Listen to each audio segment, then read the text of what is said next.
Hello, and welcome to the Old Farm Bus Podcast. This is the back of the bus session. Hello and welcome to the Old Farm Bus Back of the Bus Sessions podcast. This is the final part of the series, so sit back, enjoy, let's have a blooming good new year. See you soon, you beautiful set of buggers. Bye now. Okay, here we are with the first guest, the gym fit main man James White. I love the way this guy thinks. He's at the gym every day with consistent levels of high energy, and he just makes me laugh all the time. We're discussing in this next clip about the powers of being a passionate dad. My dad's had loads of things. Yeah. I'm so much like my dad in so many ways. I'm picking it all up now, I'm getting it. In that he like, if I see something that's cool, Yeah. I'm like, that's cool. Yeah. I want to do that. Like, some people call it faddy. I think I'm just interested in different things, and I like learning about things. Like, if there's something I think's interesting, then I'll read it to death. I'll read it to death. The internet will have nothing else to offer Yeah, me. yeah. Because I want to know everything about that thing that I'm trying to get into before yeah. Channeling your addictive side, but in the right kind of channels. Yeah. The thing is, what I'm saying here, because we're going to be dads soon, and maybe we can get into here. I saw you drop there. But It's just weird, isn't it? I had an dads. interesting conversation the other day, and I was talking about things like because I've got no ACLs anymore, and all that malarkey. But I really miss my passions and my football. I still try my boxing, but every time I turn on my back foot, it just locks out and it hurts a lot. Yeah. But I was talking a lot about my passions and how much I miss them. Yeah. Still get to write. But that person who I was talking to is like, hey, you need to stop thinking about that because you got a kid on the way. No. And you need to be focusing all on this life.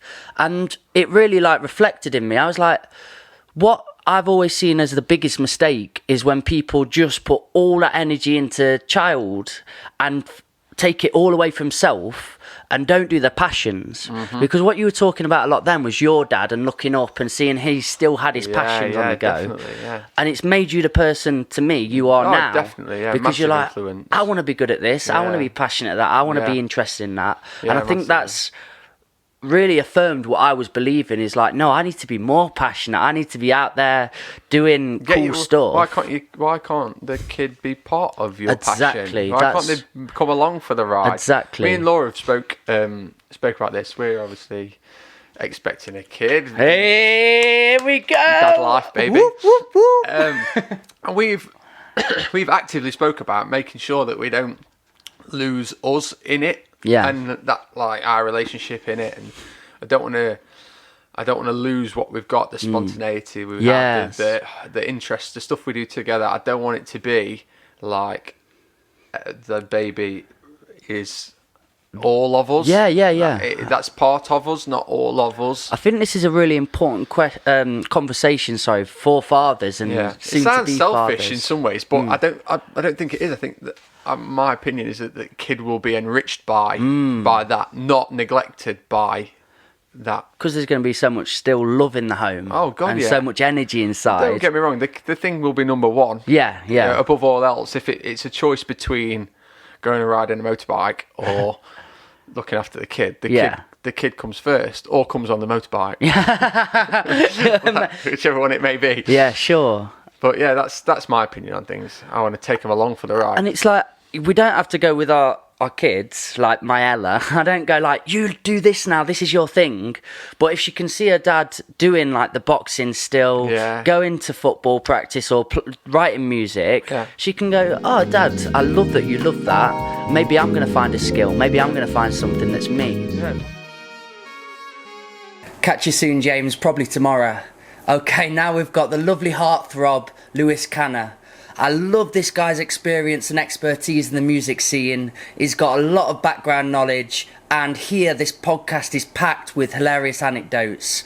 Can't wait to have you back on, brother. This is your living, isn't it? Like, you're a full-time musician. Yeah. Can you remember that first gig you got then, where you got paid to be there and you thought, are you sure this money in my hand now? I feel really bad. I feel like I don't. I think it might have been a function or something. And my dad took me. I remember, the guy came up and he paid me before. Okay. And I was like, obviously I've never really handled money in a self-employed environment before. Yeah, I was like, but yeah, do you know what I'm going to sound like? So I took the money and I was like, I could just leave. Obviously I'm not gonna, but I was like, there's a lot of trust you've put in me. Yeah. But yeah, I remember it wasn't sort of like oh wow, music's taken over. I can stop doing everything else and now do it. It was, right, I'm doing music and we're going to build it into a living. So I worked at a clothes shop in Retford in town, and I worked there for about just over a year. And it got taken over by a new management, and I wasn't told that my contract wasn't getting renewed. So it got to December 31st and we were doing all the red tagging and stuff like that and putting, you know, all the sale items and stuff like that, and 5 minutes before the end of my shift it was like, this is your last day, by the way. I was like, oh right. Brilliant. Really? Yeah, and I was like, Dude. oh crikey. Okay, so I went home and I told mum and dad, and I was like, good, right, focus on your music then. Oh, I was like, wicked. And what a cool man to have in your life. yeah, they've been so supportive. They've been amazing the whole way through. So it's just like, he set me up self-employed and he helped me start up a record label so we could release our music like that. Wow. And a management company as well, so I could run it all like a thing. And Dude. yeah, it was you know, that walk home from work was quite daunting because I didn't know how people were going to take it. I felt really bad. I'd just lost my job. And then the reaction from my dad, it just put me at ease. It was just like, it's fine. It was getting in the way anyway. I was like, dude, wow, this is so cool. Is your dad a businessman as such? He's he works in an accountancy firm. In Leeds. So I mean, because why is he so supportive? Did he see it from a young age that this is what you really wanted to do? we've been I got my first guitar when I was 5. And then I started sort of singing in secret in my bedroom when I was 18. I just turned 18. I had loads of electric guitars, but I didn't have an acoustic, so I bought an acoustic. It arrived on my 18th birthday, and I just started like doing covers and putting them on Facebook, but didn't tell my family or anything. Wow. That weren't on Facebook anyway. And I went to a uni interview in Leeds, and my dad came with me. We did the whole thing, and they were like, yeah, cool, yeah, you can come next year on the basis of the grades and whatever. I was like, cool. I went to the bar with my dad after, and I was like, I don't think I really want to do this. And he was like, well, what do you want to do? And I just showed him the video, and I was like, I just kind of want to do stuff like this. And wow. And I was quite a shy kid growing up until about sixth form, I'd say anyway. Yeah. And I think he was just sort of like blown away the fact that I was chosen to do something, you know, what a lovely one guy on a stage. And he was just like, lovely moment. Wicked. And went home, rejected all the uni offers, and just started getting to work. So. Oh man, I want to go and high five your dad right now. Yeah. What a cool fella. Yeah, no, it was a turning point that day, and I'll never forget that. I mean, when you're a closeted singer doing it in your way, how are you learning though? Well, so I could play guitar before. I've always been able to just play electric guitar and guitar in general. Yeah. But I didn't really know the names of the chords, so I just went on, you know, just type in the Kooks naive chords, and just copy the chords, and then you just sort of hum the tune, sing the tune, and it was just sort of like this. I mean, I'd hate to see those videos come back up because they must have been dreadful, but people were so supportive on Facebook, and they're good to look back through though, aren't they? See your stepping stones and journey. But I took a lot of inspiration from Passenger at the time. Lovely words, Lewis. Now we've got the powerful words of Bambis Den. Go check out Bambis Den because Leren has so much knowledge about fast fashion, and basically it's going to fuck up the planet if we don't do something soon. So here we are discussing fast fashion and its impact on the planet.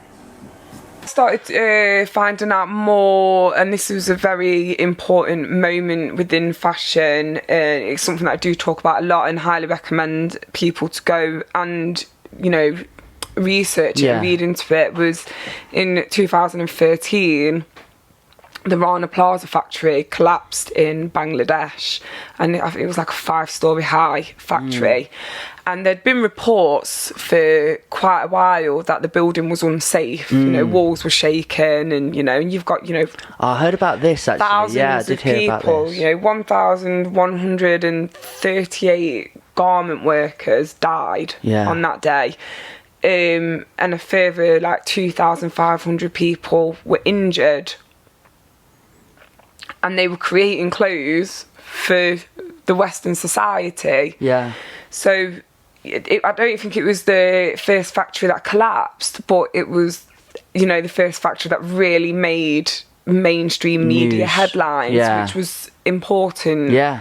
So that's Going when in the right I went direction deeper then. into it, and I'm like, right, underpaid garment workers. So there's so much that goes into like sustainable fashion as an umbrella. There's so much that goes into it, and I just remember being like, I never want to mass produce garments ever. I never want to mass produce garments. I think the worst conception that people have is like, what can we do? What can we do about it? Out of sight, out of mind. But that's like there's a lot over you there, can innit? do. Yeah, it's on your own individual level, just making the right choices at the right times and being mindful of it, I suppose, and not having that concept of what can I do about it. Just do your research, listen, and just pick on that basis, I suppose. Yeah.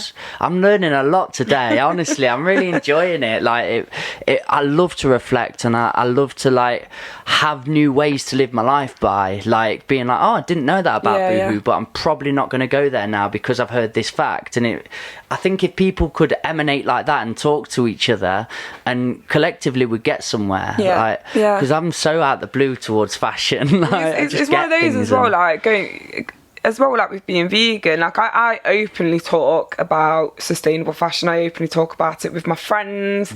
My friends completely understand why I do what I do, but you can't force your views onto people. Keep up the energy, Bambis Den. Now we've got a masterful guest on the podcast, Jerub. This was really important episode for me. I learned a lot of lessons throughout the way, and I love the way this guy thinks and this guy articulates himself. Here, Jerub's discussing his single, Feel It. Don't think it, feel it. Yeah. It's been a constant. 100%. We're talking about Feel It. Yeah, well, just you and how you become, because Feel It, you were talking very much about what you wanted out of that track. Yeah. And how important the lyrics were for you. And I was listening in for the lyrics after that, trying to like see where you're coming from, and it was absolutely stunning. You're quite metaphorical, but also to the point, which is harmonious. Wow. And I was just thinking how you become this artist, because you see in the, sorry for talking so much, do you think, but you see in maybe like a mainstream line or anything, people can say quite phatic language of trivial nothingness sometimes. Wow. But you want to go further, you want to go deeper and explore the mind and explore you. Yeah, for sure. I mean, when it comes to music, like I'm still figuring it out. I think I haven't been doing music for a long time. I kind of made a decision to become an artist when I dropped my first single in 2019, April 2019. Wow. So I'm still figuring, and that wasn't even like I'd been sitting on it for a year. It was more like I'd written it, worked on it for a month. A friend of mine was like, helped me produce it. We produced it, didn't know it was going to do well. It did really well. So that was great. But it wasn't like I figured out who I want to be fully as an artist. I kind of just know who I am as a person and the things that are important to me. And like you said, I do want to be quite real, because I think a lot of things are masked in the world, and I think I just like talking about real stuff, like but that doesn't mean sad. It just means real, because real stuff could be happy, real stuff could be joyful. So I kind of just like writing songs that talk about real things, that really express, that connect with people. It doesn't have to be necessarily about me, but just things that connect with people. And that's that saying of real recognise real. Sure. And for me, you know, anyone is free to express themselves in any which way they want. And what's enjoyed is all down to perception, you know, whoever wants to enjoy what. True. But definitely for me, when somebody's speaking their truth and their honest point of self, I'm there. I've steered totally towards you, and now you're my #1 Spotify playlist. Oh, thanks, man. I appreciate that. You're in the top 5 of songs I've heard for a long time now. Wow. But that was the authenticity creeping through. So it is powerful, and you know, Feel It let's go on to that a bit. Did that just come out from letting your inner dialogue just speak for itself? Honestly, it was. So the song came on the back of. So in 2020, obviously, 2020, the craziest year. I think everyone would agree. But one of the biggest, most monumental things in the craziness of last year was the reignition of the Black Lives Matter movement, which was sparked by the murder of George Floyd. And not just that, actually, the murder of Ahmaud Arbery, and then George Floyd, and then Breonna Taylor, and just a bunch of names. There's a long list. But what that meant was, as a black person, I think, I don't know if it's probably been talked about, because it's been talked about a lot, but we talk about the injustice, and we talk about, you know, how unfair it is, and it's really sad, but I don't think we dive deep enough into the psychology of how it affects a black person, not just a black person in America, just a black person in general, because it's complex. I don't think it's as simple as, oh, it's sad.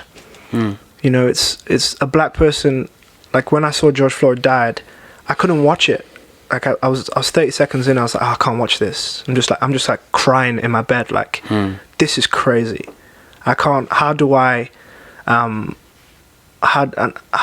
process this? Because it's a lot to process. Because you can't help but see yourself as them. You can't help but put yourself in that picture. And what it does is it sparks feelings. It sparks past hurt. It sparks my own experiences of racism.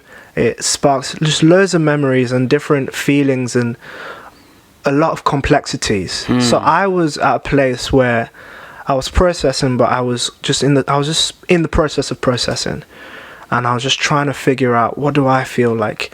What are all the feelings that all these complex feelings? How am I going to process this? And I sat down with a friend of mine over Zoom, and he's a white guy. He's a really good guy. He's really wise, and he's a writer. He's a songwriter. We didn't really sit to songwrite. We were just like, let's catch up. Let's talk about it. Let's process together. And we just started talking, started offloading, and I started sharing, you know, just that space of just blurting out what was on my mind, helping me process. And by the end of our time, we'd written that song. What, on that chat? Yeah, on Zoom. So it wasn't set out to be a writing mission or anything? No, not at all. And on that one chat, you pretty much had the skeleton of the song? Yeah, I mean, I think the song was fully finished apart from the bridge. Like, we revisited the bridge. How long were you on there for, man? How long was this Zoom Probably for? like 3-4 hours. Yeah, we were chatting for a while. Your Wi-Fi got blitzed that day. Honestly, my Wi-Fi was not doing well. Yeah, sure. Not thanking you. Not at all. But it was worth it.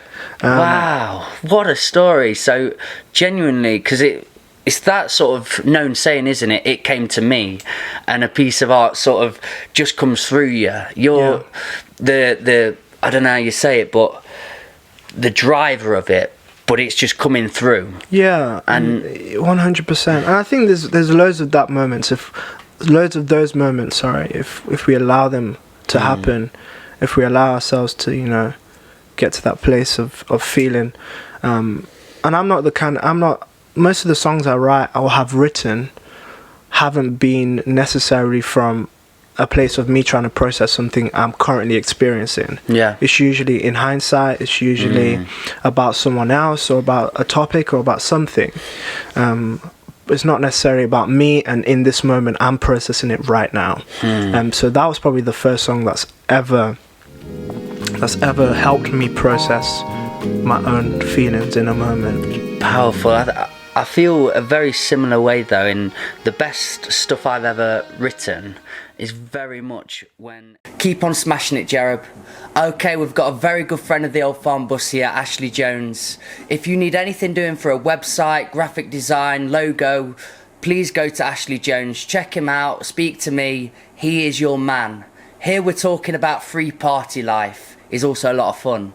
Free parties, I'm going to try and remember to say. You have them maybe twice a month? Well, free parties are every so often. We do legal gigs as well, so we play in pubs and clubs and social clubs and centres and so on. But then we also do free parties at key times. So this would have been a free party weekend, if not a festival weekend. Wow. Because it's Bank Holiday Monday. Sure. So we would have been setting up maybe on Saturday, and you have the prospect to go till Monday if you want, if you've got the energy. But we do them, throughout summer as much as we can. We get involved in some giant link-ups. So we've been all the way up to Scotland, for example, and been involved where there's about 40 different rigs all up against massive, huge windmills. Scotland's like one of my favourite places in the world to be as well. That's my retirement plan, Scotland. It was definitely cloudy, let's just say that. It was a wet one. But the experience was like none other. You're linking up with about 25 vans, all in convoy in a Tesco car park, for example. And you're all driving in convoy under the dead of night, sometimes with your lights off. And the gates open magically somehow into the woods. Is this one of them moments where you literally just have to have that moment of, wow, what have I done? What? You go into military mode almost. We have walkie-talkies sometimes. So we're all kind of covertly going into the location or to site. But we always try and do it in places which are legal as such. So National Forestry Commission land. It's not necessarily illegal to trespass on there or to be there or to have picnics. So if a police officer ever comes along, we're having a picnic. How many of you? Well, it doesn't matter. But I've got a lot of mates, all right? It's my family, yeah. But every nationality. It was changed from Margaret Thatcher. So repetitive beat music was made illegal, or there was some sort of law. I can't quite reference it right now. But she made it illegal to have gatherings over a certain size with repetitive beat music. And that was around the traveller era. So I have a lot of friends that are travellers, old school travellers, that live in converted buses and so on. And I love that world. And I think a bit of an inner part of me is a traveller as much as a city urban hippie. But back then they used to have real free parties, and festivals were free. There was no one charging for a festival back then. It's only been a modern invention of having to pay a festival ticket price. So a lot of the free party world comes from that, and just giving someone almost like a festival experience for free. So quite a lot of the history then behind how it began and where it transcends from. I used to go to festivals like Beautiful Days down in Devon, which is run by the Levellers. Now they're like a traveller band, and they got banned from several counties all across the country, like banned from London, banned from all these different places from even playing. Now they're just a bunch of lads, folk band, not like heavy aggressive, like vilified swearing or anything. But that was like grassroots hippie traveller promotion, anti-government perhaps. And that kind of just always stuck with me, so I've had that kind of feeling while doing free parties and gigs. Something wrong's going on when these sort of people have become the criminals.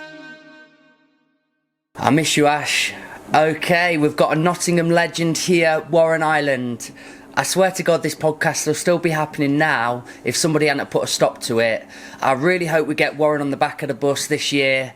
Here we're discussing his musical journey. Collab album. It's just non-stop. It's just I really literally enjoy meeting people that are so in love with what they do, so passionate about it, and you can really feel that in your psyche and soul.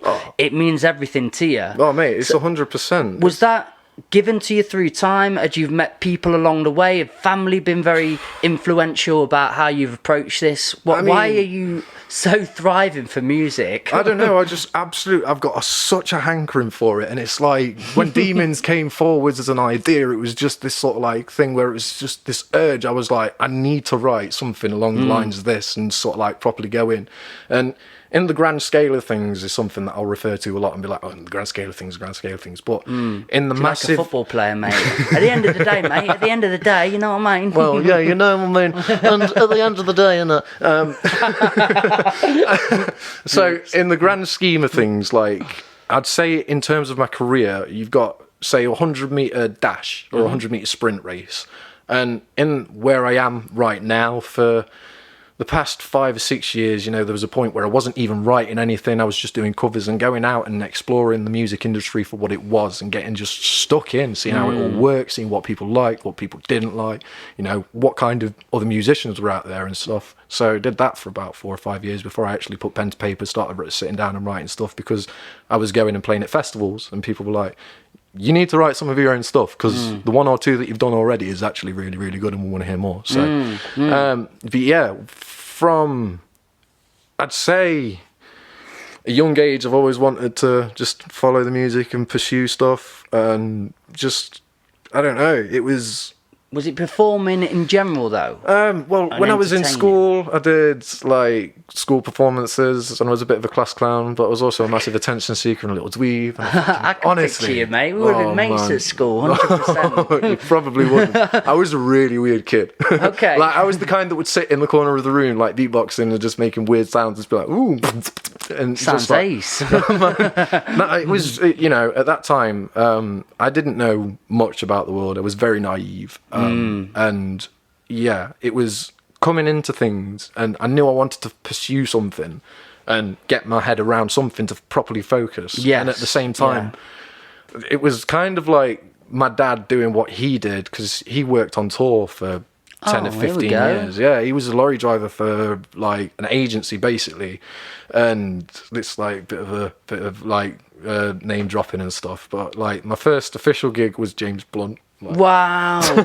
But yeah, that was surreal, because like we got to sit backstage, all of us just grab a bit of food, then James walks by and he's like, literally, man. And it's like, apparently this guy offered my dad like drinks of wine before he'd have to drive and stuff. And no, I've got to drive. And they'd have a football match on occasions. Brother, mate, honest, my dad living the dream. Mate, he was doing kicky-ups with James Blunt. Oh, legit. But as well as that, like, this is where my love for Pendulum came from, because we got to go and meet him in Manchester when he was on tour with them, and then we got like to go on the balcony to watch Pendulum because he got free tickets through doing the job.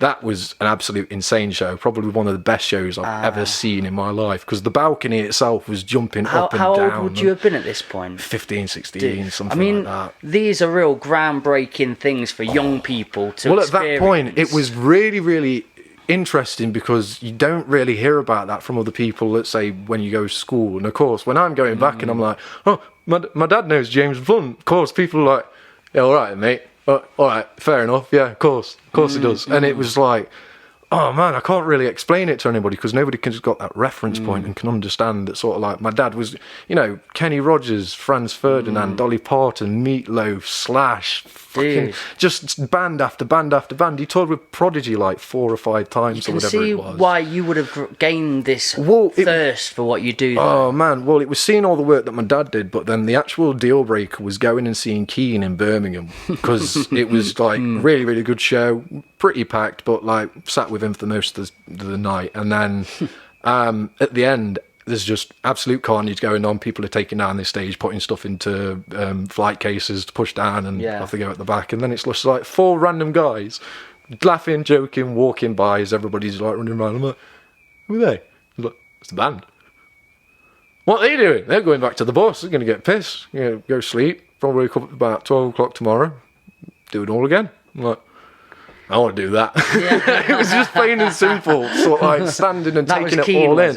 Yeah, Keane. And like the lead singer of Keane is ridiculously tall, like at least 6'2", 6'3". Seriously. Oh man, he's literally and you like. got to speak to them, did you? No, so when they were sound checking, I got to shake hands with the drummer before he'd run off, etc.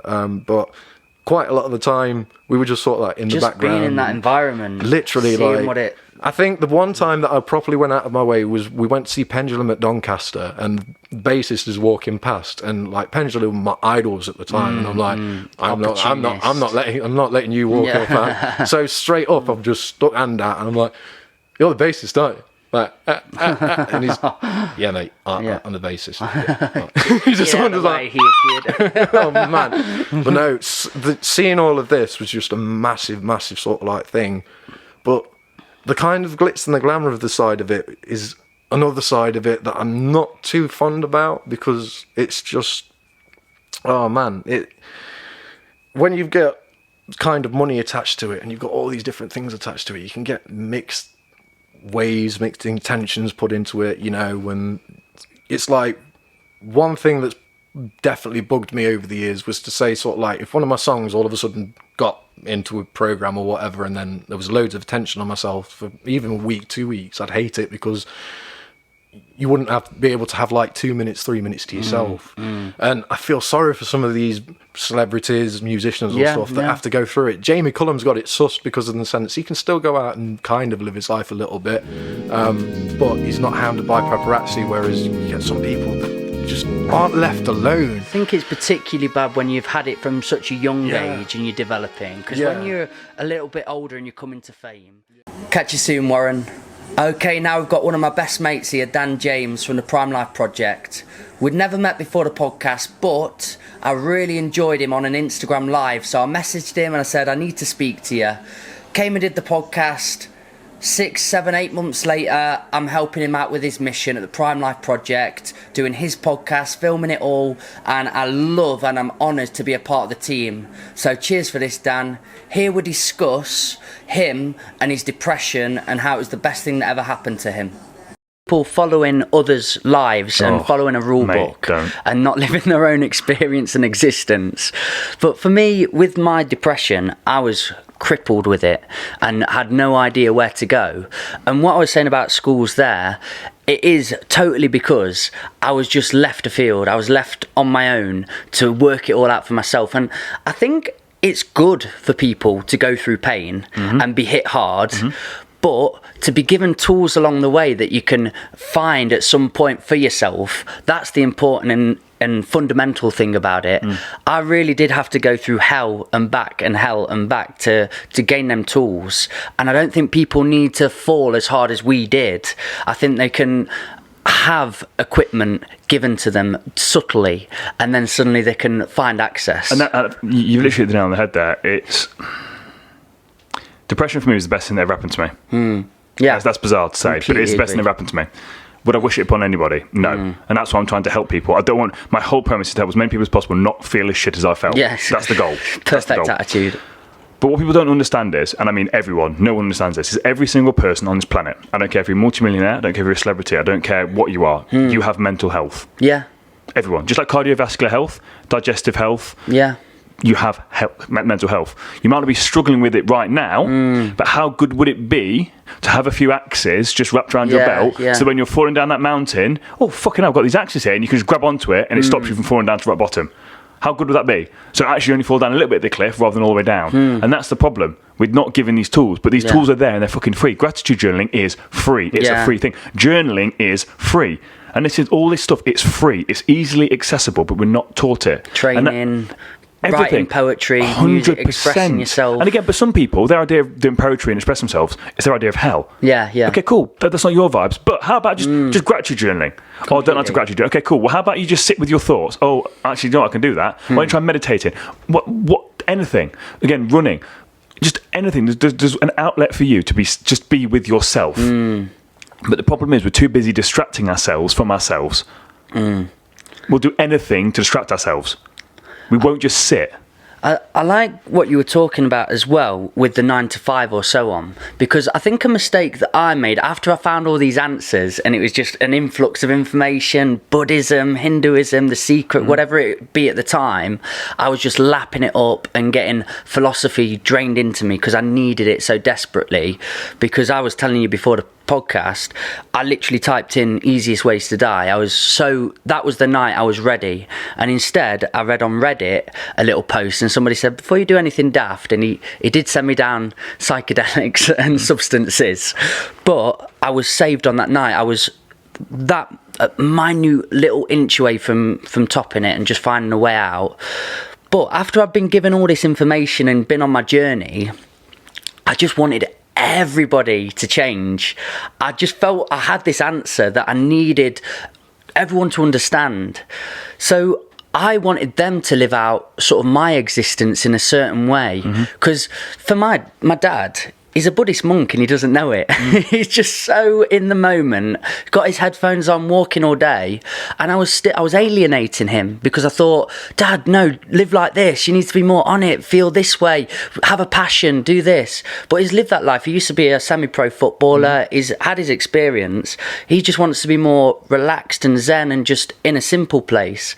And a lot of my friends, I feel like I alienated because I spoke in such a absolute way on a pedestal in this is what life should be. And the moment I realised, I was being very egotistical, I checked myself again and went, no, that was just your answer you found. What I do, I've got other podcasts to do with my other personal trainer mate called Words and Wisdom. But my disclaimer before that podcast is the people that I'm talking to now are the ones that are actively seeking change. Because the ones that are happy in life, 9 to 5 in, but in a genuine happy way, cool, do your thing, you're in it, you're happy. But the ones that are falling or close to falling or need somebody there, that's where my words are aligned to and trying to help and access. You completely, that's the thing. So for me, it's looking at people and do with their 9 to 5s. We know that they're not happy. But it's not our place to say anything. Like if you try and force something upon someone, it makes them resent you. Yeah. And also what you need to understand is when people are so plugged into the matrix, as I like to call it, like again, but we've been there. Yeah. And this is what I'm saying. I literally wasted 28 years of my life. Yeah. I wasted 28 years of my life. It's a painful feeling when it's you know painful, it, but the thing is, it's allowed me to be where I am now. So I wouldn't change it for the world.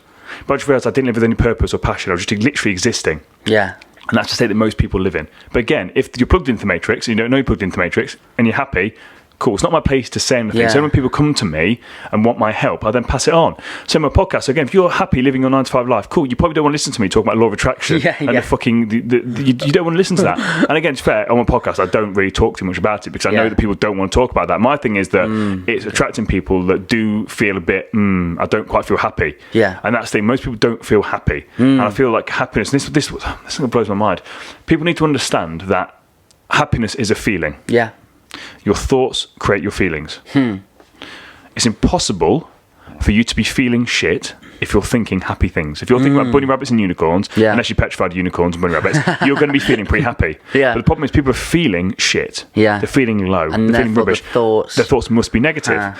But they don't know they've got a choice. And a vicious cycle in both ways. And I had this yesterday with this amazing girl that came to see me. She was in a really bad way. Had a fantastic thing. But the unique moment for her was, I can't take control of my thoughts. I can't take control of my thoughts. I said, can you not? I said, okay. Anyway, I had in my head, right, we'll come back to this in a second. Carry on talking for 20, 30 minutes. I said, I want to try an activity with you.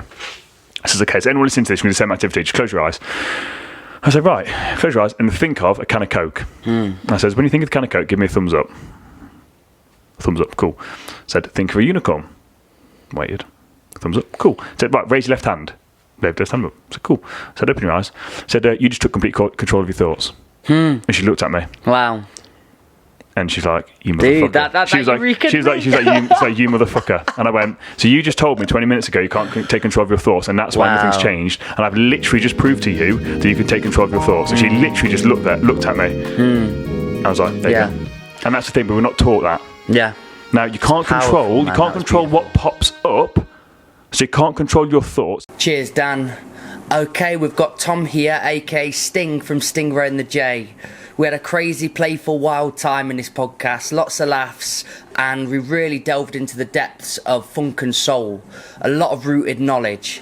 Here, Sting talks about how he found his passion into music. It started when we'd been on a family holiday. It was a street holiday. There was like 4 or 5 different families, and we're all good friends. We all had kids, and they took us down. We went to south of France. It was a long drive. It was like 4.5 hours. There was family arguments, got the wrong way in the sat nav, like everything you'd imagine, farts in the car, that sort of thing. Oh, mate. And we got to the place, and there was like a little live band playing. And I think my dad the next day, just passive in conversation, and me being quite young, was just like, I thought about playing the drums, like completely randomly. Yeah. And I was kind of like, drums. I like music. I've been brought up on rock music. Like, yeah, that sounds quite cool. And I've always been a football lad before that, so I was like, you know what, I'll give it a go. So kind of delving into it then, he'd obviously dropped the seed, maybe he didn't know he'd dropped the seed, but in my head was like drums. I'm looking in Little that in a dialogue came back in. Drum kit, like where can I make that? I've looked online, eBay. I can get really cheap ones local. Ooh. How can I convince my parents to make me do this? So it was kind of, I didn't get my drum kit for the first like year and a half of me playing drums. Wow. My parents were like, you know, like a skateboard or a guitar that gets left in the garage. Yeah. They didn't want it to be that for me. They were putting you on a test. Exactly. Like if you can do the lessons and he's any good, we'll give him a kit. So I had some lessons with, I think his name was Paul Hopewell. He disappeared off the radar for me, so if you're listening, Paul, I'd love to come back round, brother. I'd love to chat with you. We used to have jams and stuff at Blueprint Studios back in the day. It was sick. But we kind of started doing lessons once every 2 weeks, and they're like 20 quid as well, which is quite expensive. Yeah, bearing in mind football's a couple of quid for subs. Yeah, you know what I mean? 3 quid now and then. So forget it. No, bring it next week. Yeah, sure you will. Next week, I've heard all of that now. That was me every other week, man. Standard. But yeah, like it kind of just I just told my dad, and he was like, he's got it. My dad sat in for a lesson, and was like, yeah, it's good.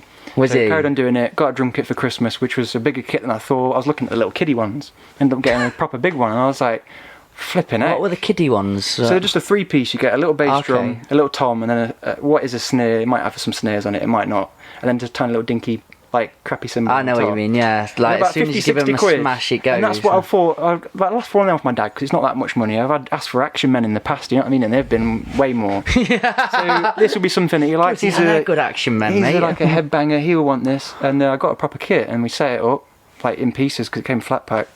And since then. What was your first? That was the first kit, and I've still got it. Oh, matey. Still got it. I mean, it's. Did you build you up to like the pearls and stuff like that? Well, that's the thing. I had this old kit, and it was Chinese, Ion. I think they make loads of electronic equipment as well. It's like budget range. There's nothing too high spec from them. Yeah. But I used to get the piss taken out of me for gigs. Like I had standard skins on, and I was whacking the hell out of them from a young age. But once I started learning the dynamics and stuff, I kind of quickly narrowed in my focus with it, so I could make a crappy drum kit sound all right. So I'd set up in the sound menu, or the band before would be like, oh, what kit's that? And then obviously be like, what is that? It's not even a Pearl or a Tom or a Mapex, like God knows what that is. It's not got a name to it. And then we come on, Who's and then this kid? We'd just absolutely blow it out of the park, and then everyone would be like, hang on not a minute. expecting that. Yeah. Not what you're playing.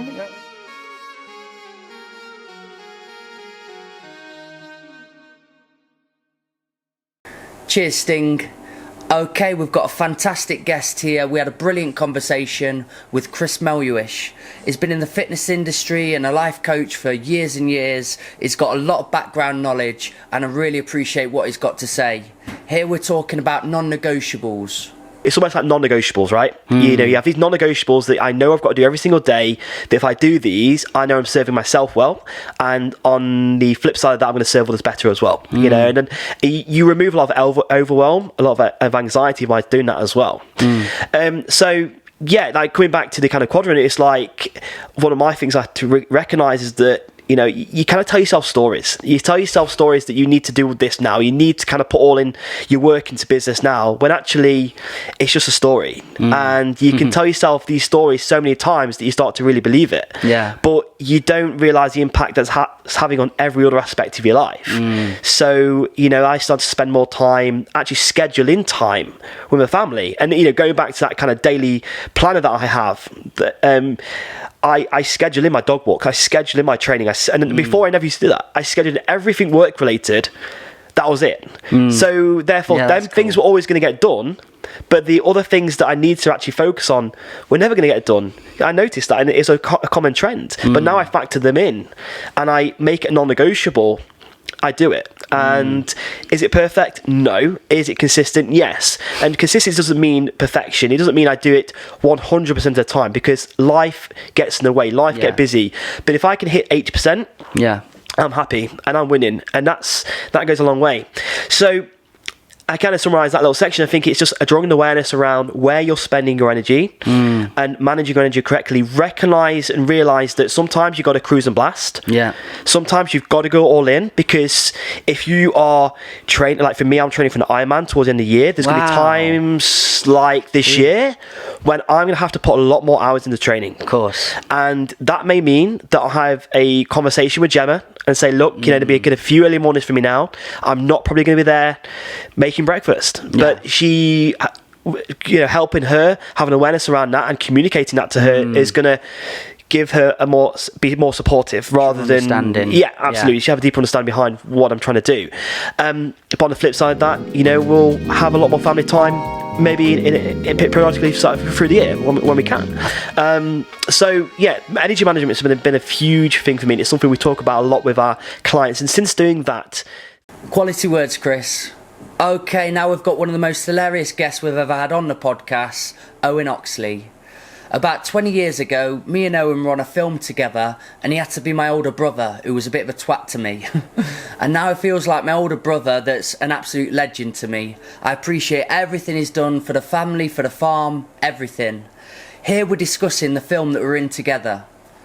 They are the trailer we did with Sam. For those that don't know, me and Owen actually... That's how we met. How long ago is that? It was... I was probably 22. No, I was going to say 10 years, but fuck that. Yeah, probably 17 years ago. Wow. Yeah. And I'd say probably.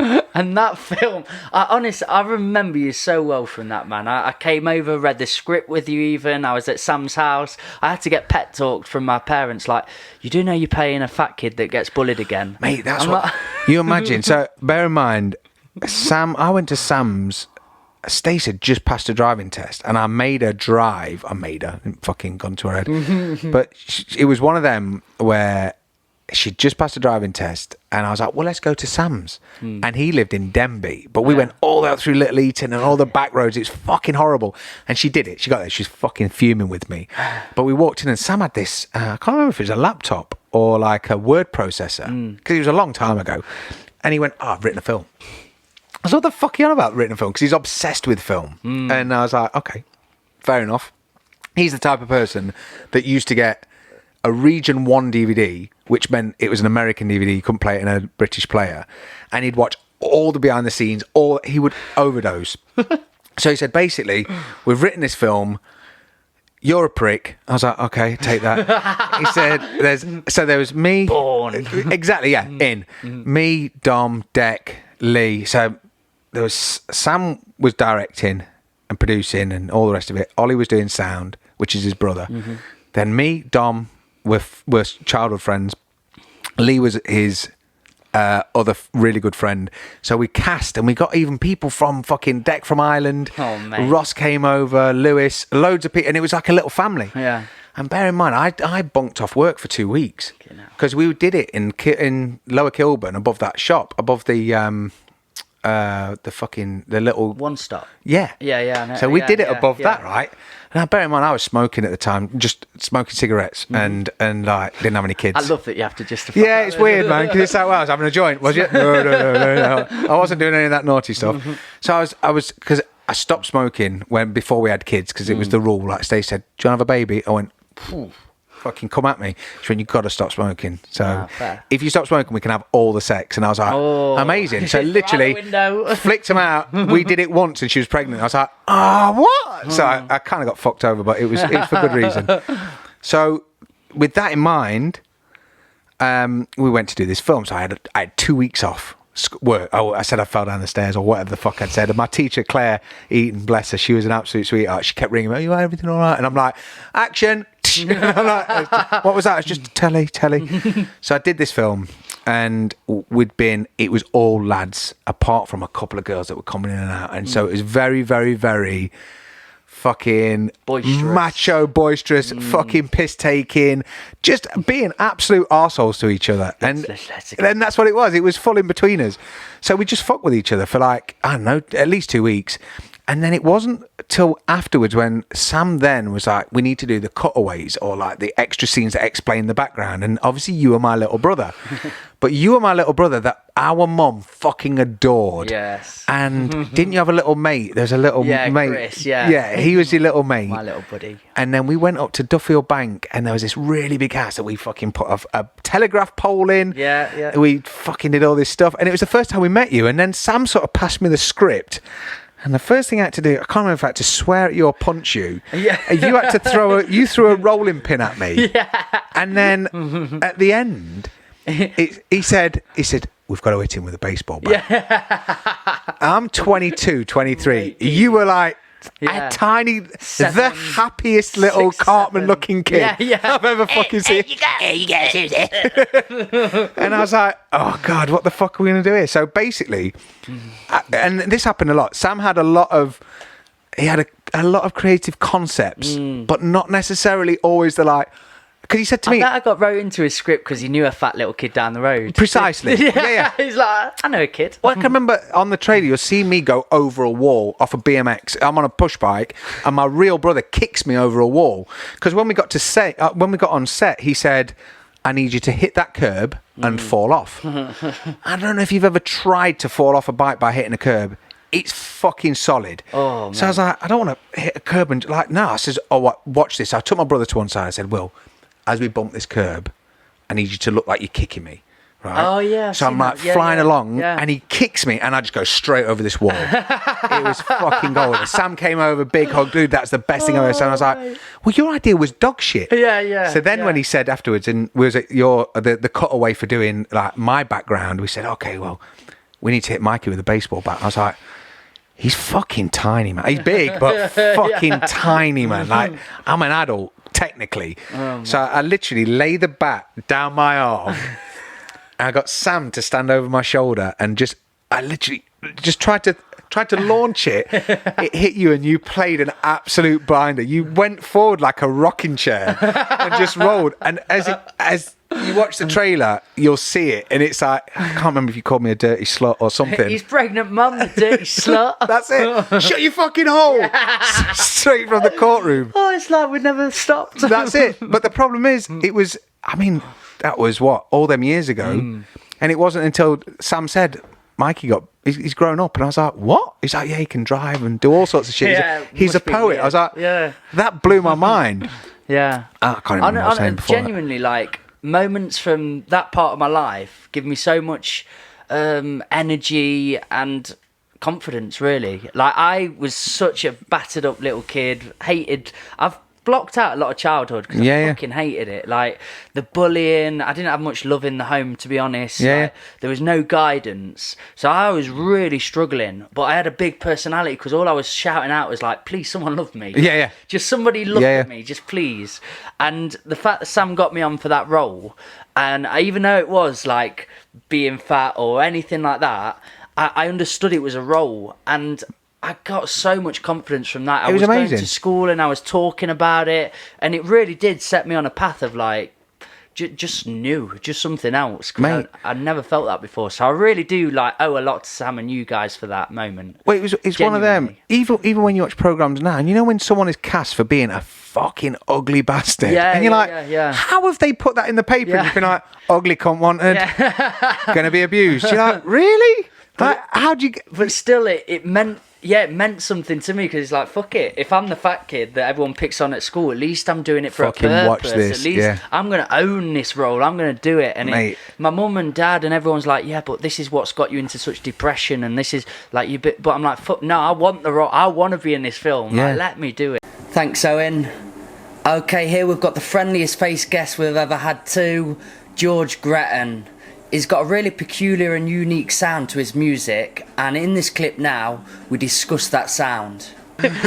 Are you hugely musically driven? Is that something that if people describe you, would that be the way they describe you? It's pretty much all I do now. It's just music, and just sort of lock myself away and just make stuff. Thanks to Boris. Yeah. Thanks to Boris. I mean, we're all locked away now, but I just spend my whole life doing it, and it's the main thing I want to do. I want it to be my career. I want to just make stuff, and I want to gig, and I want people to enjoy my music. I don't really care about obviously being a massive pop star or anything, but I just want to make myself, and if some people find a value in it, then I probably do. I say this too much on a podcast, but it's because everyone I talk to are people I wanted on, and I wanted them on because I love their sound or I love what they're about. And with you, you will become something. Listening in and hearing what you create and the big sound one man can do. It's breathtaking. Thank you. You create what Air Lewis or something like that. You're listening and there's multi-layers and multi-tracks and ambience being created and then tempo change. It's powerful, really good. But you can do it live as well. Yeah, I mean, I'm lucky enough to have 2 amazing bandmates who help me with everything. So yeah, it's all just starts with me in the box, and I'll just spend ages just producing it. But then I take it to them, and they bring so much. Joey, my drummer, who grew up on the same road as me, he's just like probably the best drummer I know up there, and he will just make anything sound 10 times better. And then Sam, can he do the jazz drumming as well? He can do a bit of everything, mate. He can do a bit of jazz drumming. He can do. He's just like so creative as well. And we've got him on like a sort of hybrid electronic and acoustic setup. So he plays like a sample pad and then some real drums as well. So yeah, he's adapted to that really well. I want to bop him on the head. Yeah. Stop it. I send him like the stupidest drum beats because I'm not really a drummer. So when I'm producing tunes and we'll make the drum tracks, I'll just sort of like drag and drop samples and like copy and paste it, and then I'll send it to him. He's like, this isn't a drum beat, like this isn't what a drummer would play. I'll be like, learn it. And he does. He adapts really well. So yeah, fortunate enough to have 2 guys who help me make it like a massive thing live. Does that mean so it's not conventional? It's you're playing 4/4s or yeah, I will literally be like dragging and drop, and my whole thing is like I want my music to like catch you off guard sometimes, so sort like of lo-fi-esque. Yeah, exactly. So I'll be using samples and I'll be like, yeah, let's swing that a little bit, or this sounds a bit too straight, let's put the snare where it shouldn't be there. I just like literally move things around the Logic project and just try and make it catch you off guard. But then when I send it to Joey and he's like, well, how am I supposed to play that? Do you think you've grown that for any particular reason? Because how I deliver lyrics isn't rappy. I get bad name calling going online sometimes. When you spit, you sound like this, or you can't do it. And I feel I'm trying to just be me. I'm doing poetry on top of a track, and I've made my own sound towards it. And you do get better in time. Yeah. Did you start off quite naive to music and not knowing all of it, so you've done it by accident? Yeah, I mean, for me, I do think I found what I consider to be like authentic to me now in terms of my sound, but it wasn't always like that. I've been in lots of different like bands and stuff, and like when I first started, I was in a band with all my mates from school, and like they're like some of my best mates, and had such a good time doing it. But towards the end of it, we were basically making like indie pop music, and I was trying to like basically just be the next whoever we were listening to. Yeah, of course. And then I got towards the end and I started just listening to more music, and naturally I just started throwing more influences in. And that was when I was kind of like, actually maybe this isn't what I want to be doing. Maybe I want to completely sort of rebrand and find my own thing. And then it's just come over time of just experimenting with sounds, like experimenting on Logic, and just spending a lot of time just clicking around trying to find the right happy accident. It is your sound now, isn't it? I've listened to it. I've listened all on Spotify, pretty much everything you've done, brother. Thank you. Thank you for them views. Yeah. But you definitely could tell if you came on in a playlist, oh, that's George Gretton on now. 100%. That's how it feels. Thank you. Would you say then you plateaued on that and you're happy in this phase you're in? Or do you constantly want to add, adapt, and find different sounds? Yeah, I'm a big sort of. Will we hear like African drumming? Yeah, literally. I'm like a huge sort of stickler for just trying to find new music that I've never heard before, and just like different cultures. I've been listening to a lot of like Somalian funk music and stuff like just like loads of, and I just like because I found this band, I forget what the band, there's a band called Dur Band from Somalia from like the 70s, and they use the craziest sounds in there, like I don't know if it's a guitar pedal or a synthesizer or what, but they're using the most bonkers sound, and I'm like, how do I get a bit of that in my music? So I'm always like looking around and trying to find stuff, and you'll hear like me just nicking sounds from different cultures and stuff and throwing it into my tracks. How do you discover these? Is it on Spotify? Do you go on like Spotify? Spotify. I'll go down like YouTube rabbit holes and stuff like that. Yeah. I'll try and get recommendations. I've got a lot of musical friends, so they're always sending each other music. And do they try and catch you off guard? I bet George hasn't heard this, and then you're like, I mean, it's less competitive than that, but I think I've got a few people whose ear I really trust, and I know they'll know if I like a track. My siblings probably know me the best. My brother sends me music all the time. My younger sister sends me music all the time. It's lovely when people go out their way to they've listened to something and feel, oh, that'll connect with you. Hear this. Because I like what you said about... Cheers, George. Okay, here we've got Nick McCann. If he can't do it, you're right. I'm a fan of everything this guy embodies, everything this guy's about. I don't see him enough, but from afar I know he's smashing life, so keep on doing that, brother. I love you to pieces. Here we discuss the passion that our dads infused into us and the inspiration that they gave to us. You have like an amazing mentor when you were at school then, because is that what like pushed you on to want to do what you're doing? Or? Yeah, it was weird. I didn't really start playing until I was 11, 12. Wow, okay, so, that's quite late on really. It is, realistically, compared to like the ages I'm teaching, because some of them are as young as like 6 years old. I mean, my dad started at 50, so you know, 50, you can it's never too late, point, man. It's never too late. Yeah. But yeah, so 11, 12, my parents got me my first electric guitar. I was like, I want to do this, and had lessons with my dad for the first couple of years, you know, which even he'll admit it had its pros and it had its cons. You know, like, I love him to pieces, but and he's a really good teacher for other people. But you know, that whole family vibe kind of gets in the really way. Hard, isn't it? It's like, because you don't want to admit your family know more than you about something sometimes as well. So you're sort of like, I know what I'm doing, Dad. Give me that. Yeah, exactly. But at the same time, I owe him everything. I wouldn't be doing what I do now without him, because not only did he teach me, he supported me when I was in school in all my first bands. Like there was, I don't know, better part of 10 years maybe. He was driving my bands around, supplying the equipment, doing the sound, helping run the gigs and everything. Even now he'll come to as many gigs as he can and support me.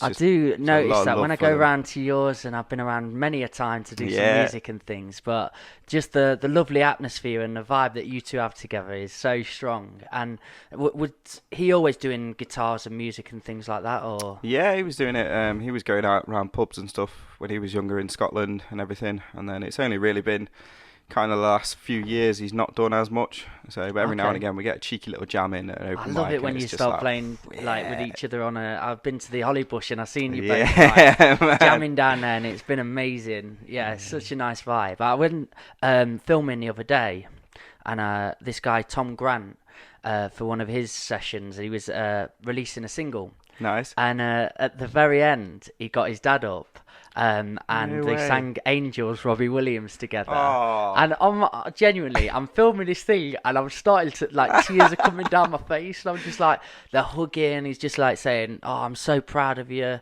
and then he's saying, Dad, I couldn't do this without you, and all the bond there was just so strong. And I see that in when you play, I see that dads are just cool, aren't they? They are, man. They really are. Inspire. I'd love like watching you and your dad interact. Like, your dad is one of the coolest people. He is, and everyone who knows you and knows him. I imagine you're very much like each other at times, but yeah. Definitely, and again, that can have its pros and cons, like we always say. Catch you soon, Nick. Okay, we've got a quality guest here, Jared Harding. I revisited the episode recently and enjoyed so much about it. There's a lot of gems in there, so do go back and take a look. There's so many similarities and commonalities in mine and Jared's story. I love the connection that we made.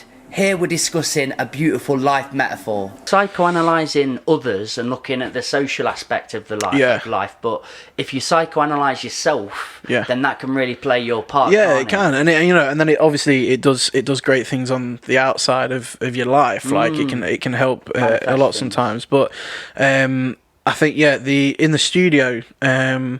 I guess, I've been in massively pressured situations. I've been in horrible situations. I've done a lot of that. Therefore, it takes a lot to kind of stress me out to a point where there's a problem. Yeah. So a lot of the conversations I have with people in the studio is that they're stressing out about the way the song's ending or this. And it's like, dude, like, we're in 2020. Like, you can do this as many times as you want. You're not wasting reel-to-reel tape and stuff. Like, you're not burning through it. Like, you've got as much time as you want to put into this. That SD card's got like 150 gigabytes now, not 3. That's it. I think generally, and Simon kind of has a similar mindset of.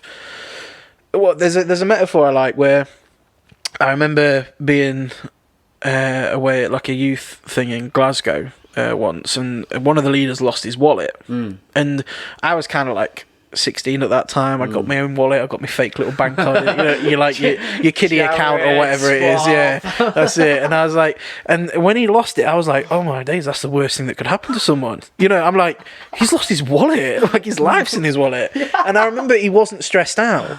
Right, okay. He was concerned, but he wasn't like stressing out. Like his coat wasn't flying out. He wasn't emptying his punching car. a wall. Yeah, he literally stood there and was like thinking. Yeah, and that was the first thing he did. And it's always me. And I was just watching that, and I was like, oh, he's actually dealing with the problem. I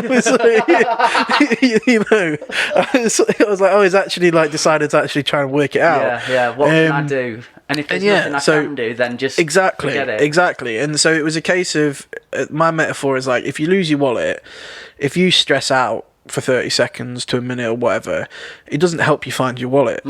Whereas if you just take a step back and work through a process. So I don't know, some people do it differently, but if I lost my wallet, I might, do I know where it is if I really think about it? If I retrace my steps, can I retrace my steps? No. Do I need to cancel cards? Probably. Just methodically kind of work through the process to get it back or to take actions that you need to. And so that's kind of the way I approach, and I know Simon approaches situations that might not be positive. It's giving me a lovely feeling. Yeah, well, it doesn't help, and it's like the objective is get the wallet back. You've got that. Yeah, you've got the goal. You want, yeah, but there's other steps that you can take. Yeah. If you've not found it, we can do this. If you using your energy to fret and to stress isn't going to do anything to make anything happen quicker. Yeah, magically appear. Oh, it's here now. Yeah, exactly. Thank God I got really we've all done it. We've all done it where we've lost something, we've stressed for 5 minutes, we turned the house inside out, and then it's been in the one place it's been all the time. And, it could have taken 2 seconds to think about it. And now you've just split up with your girlfriend for half an hour. Yeah. You've cancelled your internet, you burnt the kitchen down. Like, your dad's got a black eye. I love your dad. Yeah, that's it. So, your dad. So I think that's an organisation to help dads out there. You don't need it. He's a lovely guy. He was just in the way. Yeah. But no, I think that that's definitely one of the things that I'm glad I've got, I guess, if that's a weird way of saying it. I don't know, but and I have to take my own advice sometimes, sure, like we're all human, and I definitely do get stressed out at stuff when I shouldn't, and after it, you look at it and go, well, mate, what were you doing? Like you let it slip. my worst one really for me is when it's other person's time, or I've done it for them. Like for myself now, I'm starting to rational. I've had a baby now. I'm a bit more like calm and comforted in myself. Yeah. But it's still when I do something wrong for another person, I'm a bit like, oh God, that's them. Because like with filmmaking as well, I don't know why I pick filmmaking as a passion. It gets on your tits sometimes, man. SD card corrupts. So I stay away. It's like, it never corrupts. There's no reason for it to corrupt. But one day, it just does. Technology goes, we don't do that anymore. You're like, no, you do. I have that with my hard drives a lot of the time. Hard drive. So I've done it for Concrete Rose. Done it for a few bands, and we've done a music video, full day, and suddenly I'm like, lads, it's all shot in slow-mo, or lads, it's just corrupted, or something happened. And that's when I'm a bit like, can't do really anything about it other than reshoot. Yeah. And I have got a bit angry because I'm like, oh man, I didn't want to. No, I fully get that, and I think it's I have a situation similar where if I'm doing production for someone, so I do a lot of songwriting and kind of like digital production for a lot of people, and so if they send me a brief or a few songs that they want a song similar to, and then I'll send it out, if their first reaction is negative, it's often they don't mean it to be negative. It's just that people don't understand the process, or they're just not experienced and stuff. But if it is, my first gut, it just my heart sinks because I'm like, oh damn, I've not done a good job. And it's like they want me to do this job and I've not done it. And it's a very common situation when it gets to post-production with music, so mixing and mastering. It's like you send a mix out to someone and they're just like, this is not what I had in mind. Like, you've not done the music justice. And you initially you just go, oh what? Like, I've tried hard on this. Like, but it's not because you don't feel personally insulted. You don't feel like got at. It's none of that. It's, I've not done my job. How have I not done my job? And then you question everything. And oftentimes all it needs is a conversation. Right. And it gets ironed out straight away, Actually, I'm sure they won't mind me talking about this. Lady Rose. So obviously they've just been in the studio with us doing their singles that they're releasing. I think they're is it New Year's Eve or New Year's Day? I think their second one comes out. I can't remember, but they've been around a lot of studios. They've been around a lot of people, and they've not necessarily got the service that they deserved, or that they were due, or that they paid for. And so when that happens, it's always going to take its toll. You're never going to fully trust people. Yeah, it's like anything. If you put so much time and effort or even money into something and it doesn't come through, you don't trust that kind of situation again fully. Yeah. And so I remember initially that they were like, oh, we're not sure about these mixes, like we're not, you know, we've put a lot of time in and stuff. And I just rang them and I was like, this is all good. Like, you're allowed to have comments about your music. Don't feel like this is where the book ends, or we're handing this off now, you know, as a studio, we're discarding this. Like, we're not interested if you don't like it. It's like, here's a benchmark. If you're not happy with being there, then let's raise it to here. But have a conversation. But initially, the first result was, oh man, I've not done my job properly. You know, and it's the only thing that will change that is experience. And it's sad that you have to go through those hard times, and you're questioning yourself, and questioning your equipment, and questioning the process and the way you do things. You have to go through that to be able to just get angry for 30 seconds and go, oh, I've done my job wrong, blah, blah. But then just be like, right, I'm going to call them, I'm going to talk to them, I'm going to figure out a solution, we're going to sort it. And so then within a week, we got them in and we'd done it all. And it was fine. Because that's music, isn't it? It's a matter of taste as well. Like, maybe your ears are listening like, oh, I bet they're really into this sound, but their ears are... Cheers for that, Jared. Okay, now we've got the tremendously talented Joey Collins, a very good friend of the bus. I can't wait to see what happens this year for Joey, because I know he's going to really evolve as an artist. We brought a song out a couple of years together and it reached BBC 6. Bring it on. In this little clip here, we're discussing what making it means for a musician. I never do. I suppose I'd learn from doing, but... it's not who I am or what I want to be as an artist anymore. I just enjoy it. Enjoyed the doing of it. Yeah, like I've said before, and it's not really changed. It's a passion project for me. I love making film. I love creating stuff I'm proud of, but it goes no further for me anymore. I'm really comfortable in that position. So to critique myself and look where I could go, I think it's semi-unnecessary. Unless I want to like make a better film or learn a better technique in that department. But in terms of where I'm at as an artist is comfy. But you want to grow, don't you? You want to... I want to make a living out of my art. Yeah. You know, I'm definitely not shy in saying that. And, you know, I don't...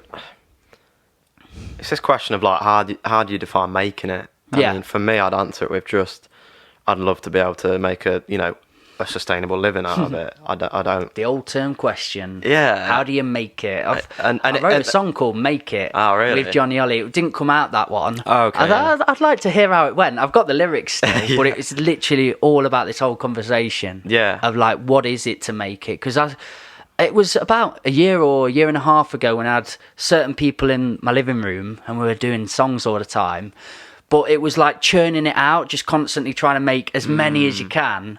But it was to progress to get to a certain stage that they all wanted to be on this platform. But I always feel like when you listen to your heroes doing interviews, they're always like, oh, I realised when I got to that position, I'd missed all the cool steps on the way. Do you know what I mean? I missed all the enjoyable little encounters. And they actually, reflect on the more wholesome aspects of what they enjoyed was getting together with your mates, performing at them little bars and just having a laugh. And I started to miss that because I was looking at making it and trying to be this artist. And I've always tried, I totally get that, and I've always tried to be very conscious of enjoying the creative process. You know, I enjoy playing gigs. I've learned to take each day as I come, and I've always said that now. It's like, you know, if I don't make it sound, it doesn't change whether I'm going to be still doing my music. Doesn't change who I'm going to be. It's just something, if I could obviously make a living off it, I don't have to worry about delivering pizzas. So is that what making it is for you then, basically? Being able to sustain yourself. To be able to sustain myself, to basically create more and have more freedom and possible finances to buy more guitars and buy more equipment. Well, that sounds like a great attitude, and I think implementing that in your life, you know, you're very wise to go in that direction. It's when people just want more, like money. It's just endless. And when's it's enough, infinite. isn't it? It's you like, don't know when enough is. I'd rather have like a wealth of knowledge, and experience than a wealth of artificial fame. And I think that's it. If you have created a space where you have a lot of time, where you can create and make and do what your passion, the more you can do it, you're making it in my eyes in that realm. And I think I've managed to do that now, having the buses, putting on events, seeing other people do that. It still gives me time and space to collaborate, to meet cool people and get back in and work in the lab and put my words together again. I've found that fine balance and tune with that. Are you on that journey then? Are you close to getting that place? I think like what you just said, I'm already making it. I think it's difficult because there have been moments throughout like the past 4 or 5 years, when you're finding your sound and finding who you are as an artist, and maybe people are getting more successful quicker than you, and you kind of have a look inwards and think, oh, am I doing something wrong? And but I've always been raised to just be true to myself, and I'll never create something that I don't have fun doing and that I don't want to do. So I never want to be sucked into that industry formula of like you need to change the. It's funny because me and my missus watched the Star Is Born the other day. Oh God! I put it on actually. And, I fell asleep in the bus watching it, but really? I just woke up to Chrissy like crying her eyes out. Yeah, I feel that. And then the credits come on. I was like, what happened? Boy, you missed the ride. Yeah, man. But yeah, it's just like, I guess what I was trying to say is, it's in that film, the labels start changing her completely, like how she sounds, and less clothing's being worn out of nowhere, and all these changes, and in the end, you can see like it's not who she was as that artist in her most authentic way. Just a phenomenal voice, a passion for it, and that's the truth. And she was singing like this to begin with. She was singing in this bar, this drag bar actually, and she's just like. Killing it, and she's a star there. And then obviously she goes on this massive, journey of success. But I don't know, it kind of honed in on this, like the fame and all that. It's like, it's not all cracked up to what it's, once you go down there, you can't go back. There's a desperation behind it, isn't there? And I think people think they're gonna be happy. It's like, once I get to this point, I'll be happy. Once I sell X amount of records, then I'm successful. That's Alan Watts I really like. Yeah, Alan Watts is cool. I remember I love two things, Alan Watts and South Park. They're my two. And Trey Parker and Matt Stone are heavily influenced by Alan Watts. They like a lot of his teachings, philosophies. And they did a series of like 6 animated version, like South Park style, but done over Alan Watts talks. Really? I'll send what's you that called? Yeah, I'd love to see good. That. It's just type in Alan Watts South Park. Cool. But one of them is Music is Life. And it's a 2-minute video, but literally explains this perfectly. And they don't even have to explain it in music. He says, like, how we're programmed is always looking for the next thing. And it's like we go to school to get these grades. To get these grades to go to this bigger school, we go to this bigger school all with the premise of we're going to get these other grades to get to uni. And at uni, we're going to chase a job. To get the job, we've got to get a promotion. Quota. And it goes all the way up. And then it gets to this boss at the end, and he tips this pot of money, which is empty.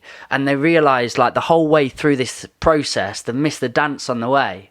And he says, like, it's a beautiful way of putting it. And he's like, with music, if it was to get to the end destination the quickest, it'd just be a big crashing sound, and that'd be the perfect song. But we don't. We have this symphony. We have this like build up and movement throughout all of it. And the way he explained that, I watched that video and was like, I need to change my whole outlook, my whole process of what I'm doing and what I'm creating, because you do lose sight.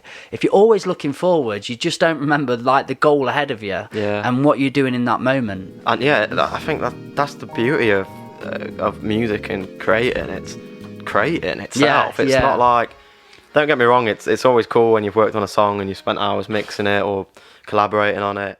Nice words, Mr. Collins. Okay, I love this next guest, Zig Da Kid.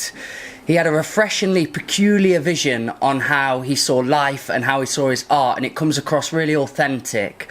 So here in this clip, we're discussing how you've got to dare to be different. Listen in. Have you always been a little bit different then? Yeah. School addressed that to you, and Zig, he's not quite your normal kid. No, yeah, weird. Why weird do you kid. think that happened? Why did that grow? Is it home life, family? Have you got any siblings? Yeah, I got an older sister. Are you all weird?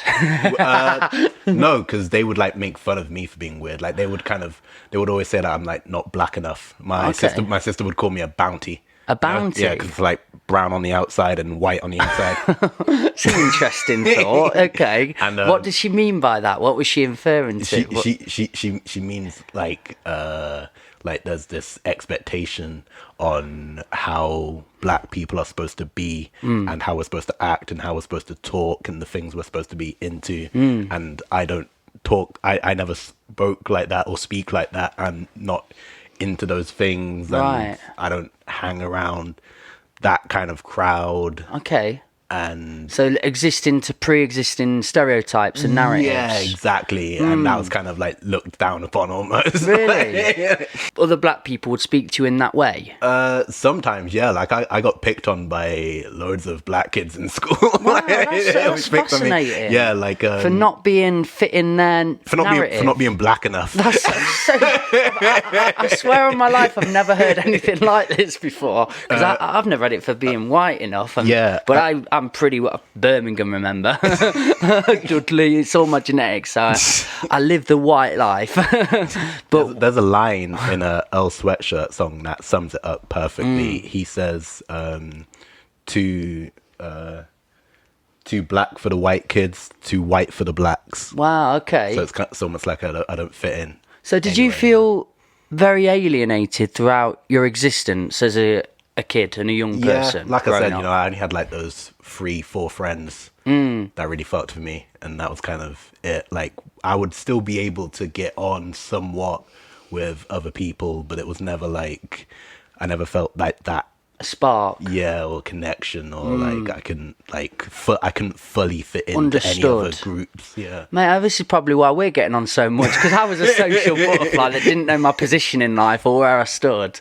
So I was telling you on the way about Ripley being EDL BMP, where that was sort of from. You grow an idea for the small town mindset of what you get in. So then, but I'm also from a very liberal family. My mum's dad was from Persia, and he was a doctor of the town. Amazing guy. Nice. So we've had a bit of a different upbringing.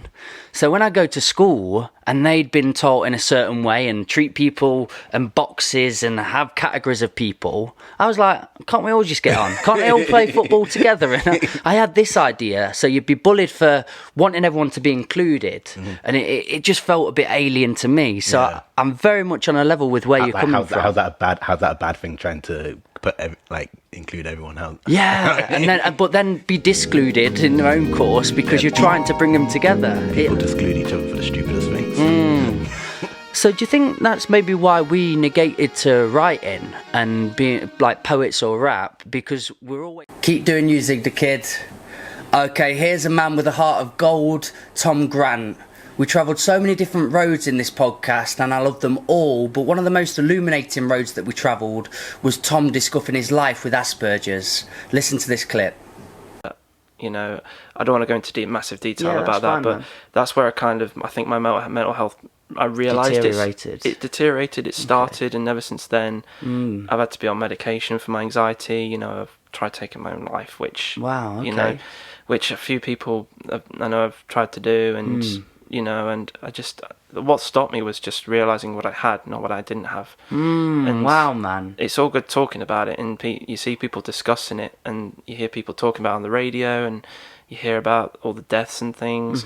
But then, what really does it for me, what keeps my heart beating, is the friends that I have. Yourself, everyone in the open mic community or musical community in Nottingham and Derby. Sure. They are my family. Connected over a passion, isn't it? And they're such passionate people, but they're so loving and kind and giving as well. Absolutely. And you're like, part of what I've wrote down, you were diagnosed with Asperger's. I was, yes, when I was 13. 13, okay. And can you go into that a little bit about, because I know nothing about that. So yeah. I've only got South Park references to go off of, and that doesn't help you in anything. Or asparagus, as some people call it. It's 1E5 a day, But I think Cartman said Asperger's on one. I was like, that's just not right. Yeah. You've got to be able to laugh, haven't you? Yeah, I try and laugh about it all the time. I went through school with being bullied about it. And things like that, and I've had plenty of my fair share of horrible comments about it. That made me feel like it's a curse. But people say, "Well, look what you've become as a result of it." And then I say, "Well, I could just be like that anyway." And they're like, "No, genuinely, you're good at computers. You're good at music. You're there for everyone. You put others first," which I do generally, and more than myself. And people say to me, "You should put yourself first sometimes, Tom." And I go, "No, that's never going to happen because."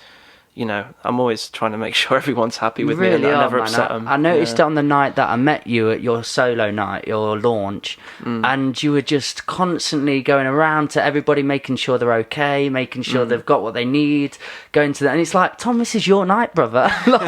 Just relax and take it for you. But you were constantly just trying to make sure everyone was doing good. And I really value that in you as a person. I wanted to get you on just because I like being around you. That energy that you give is so warming and honest. Yeah. And do you think that is a part of Asperger's then? Are people with Asperger's like that? I think it differs in people. Okay. It depends on their upbringing. Because if you're brought up to kind of in a bad environment, then that. Some people may not be like that. It can be to do with upbringing. It can be to do with a lot of things. I mean, I was raised by my mum till she remarried at 15 when I was 15, and so it was just me and her for a little bit. But then that was really difficult. I didn't really realize at the time because I was young. Yeah. But then I think that, and being a Christian and just kind of having a great upbringing, and my dad was brilliant as well through my childhood as well. He was there for me, always, phoned home and looked after me and everything, because he moved away to Spain when I was at a young age. But he's been brilliant from day one, and he's always been there. Everyone makes mistakes, but I could never love him less. That's always been true.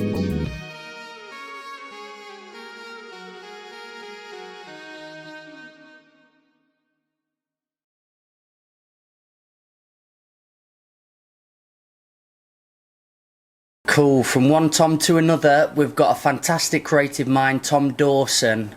We'd never met before the podcast, but as soon as we did, we connected straight away and it went brilliantly. Here we're talking about Tom's creative journey as an artist and a musician. So, let's go to music again. Let's run around this podcast, man. I'm just Bounce over around. here, dancing over there. Keep it free flowing, man. I'm down. Have you been the most creative you've been during this lockdown when you've not been able to do much? Yeah. Have you managed to get a lot achieved, a lot done? I've written more music in lockdown than I've written prior. Really? Basically, yeah. Because what it's made me realise is that I was making excuses for not making music. Like, I can go to the pub, or I'll just go out and do this, or I'll just watch a bit of telly. Whereas lockdown just kind of made me go, right. After a week of doing that, you can't go out. Loses its novelty. Yeah. You can't go out. There's nothing else. There's literally nothing's open. So you can only stay at home, and you can either watch TV or you can be productive. So it's like, right, just get to it. So what's your process then? What are you doing? For starting? Yeah, to get inspired for a bit of an idea and then going further. Good question. Because it's different for every track. Like with the lo-fi stuff, I was listening to a load of lo-fi because obviously sitting in your room and just banging techno is fun for a while, but like you say, it's nice to mix things up. So I was listening to loads of lo-fi, and then I started picking apart. Like, producing for me is ruined music. Like every song I hear that from so many producers, picking it apart, like, and then that's only got 4 layers. Yeah. And that's like, lo-fi for you. But yeah, so then I started to pick it apart. I was like, right, so there's like 3 melodies. It starts with one melody, and then a second melody comes in to interlock with that one, and then a third melody will come in and lock over that, and then the drums are all nice and crunchy, so you don't need like mega clean samples. You can just chop them out of a song that you've heard, Yeah. and literally just pop it straight in. If there's little cracks and pops, even better, because it's lo-fi, and you're only going to whack a bloody vinyl crackle underneath it anyway to give it that lo-fi aesthetic. So, too clean. Yeah. But I find this is where like it really lets me down with, I can't write melody. I find it really difficult to write melodies. It's not that I can't write melodies, but like I find it really difficult to put chords together, and there's like certain instruments that I'll avoid because it's just like too complicated to work out right now. I want to just get something down and do it like this. But for most tracks, it starts with a melody. If like, especially for lo-fi and stuff, because everything's so melodic in it. So all the instrumentation's really carefully crafted, and then even to an extent, the drums are even melodic. Like all the little pops and clicks. You can line those up so that they make a little like choppy melody underneath the drums. So it depends. Like if I'm doing a house track, it's always the kick drum and the bass that I'll start with, because they're the two main focuses of a house track. Or do you have a genre or anything that really speaks to your soul? Is it more house or is it more garage? Or I love music. In general. Like I'll listen. Sometimes you can come upstairs and catch me listening to a concerto, or you'll come up and I'll be blasting Phil Collins. And then, is that like, constant as well? Yeah, Does music just follow you? Like I don't like sticking to one genre because I get bored. I get bored of listening to the same. Like, don't get me wrong, love electronic music, but some house starts to all sound the same eventually, and then you go into all the little subgenres, and then they all start to sound the same. So it's like just always looking for just something a bit different. Like I love a good pop track with a good hook, but it's got to be a pop track that's different to every other pop track, if that makes sense. So let's go with your writing then. Have you started to experiment? Have you started to explore? Well, now I'm working a bit closer with Lawrence, who I did that Continual Adjustment to Lost tune with. He's an incredible lyricist, really, and writes all of his own stuff, writes poetry and stuff as well. So I've been picking his brain. He'd be great on here as well. Oh mate, we'll get chatting 100%. I'll have to. I'll listen to a bit more of his stuff because it was he's breathtaking. He just churns out music like nobody's business. Really, it's insane. Me and him would get on a good vibe then. Definitely.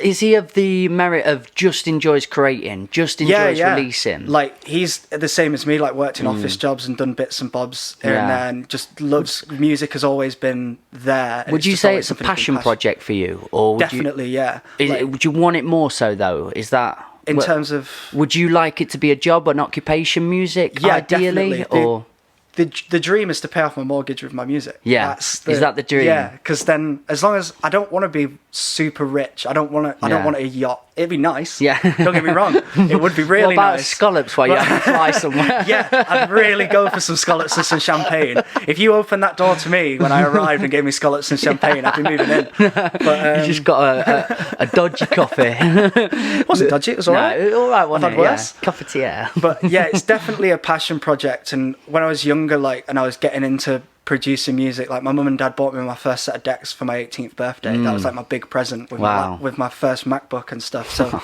they're supportive. They're really supportive of it. But I was always like, I'm never getting a job. I'm going to be a musician, and that is my job. And then over time, they were kind of like, you need a job. You need to pay your rent. You need to pay your bills. It's like, well, I can just get more gigs. It's like, well, go on then. Yeah. Where do you start getting gigs and stuff? Like, it's like they're just. Did you try for a bit? Were you absolutely ramming everybody's inbox? No, because that's just not how I like to approach things. So I when it got to the point where I was like, I could really do some money, and then it was like, I should probably get a job now. Yeah. And like, obviously, then I moved out at 19, and then kind of went to uni to do music. But then the first year of the course was like recording bands and stuff, and I thought I knew it all, and was just like, I've done this for 2 years, like, why am I doing this again? Did you get an ego check? A couple of times I got ego checked, but then I continued to think that I was better. So that's when I kind of dropped out and was like, well, I'm learning more sat in my room just reading forums and going on YouTube than I'm in uni for the stuff that I actually want to do.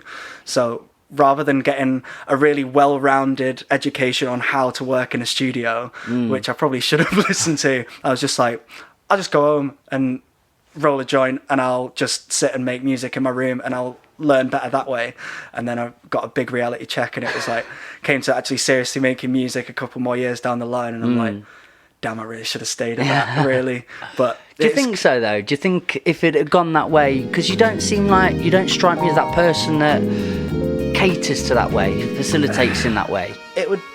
I think I'd have benefited more from the networking side of being in uni. So like the people that... Thanks again, Tom.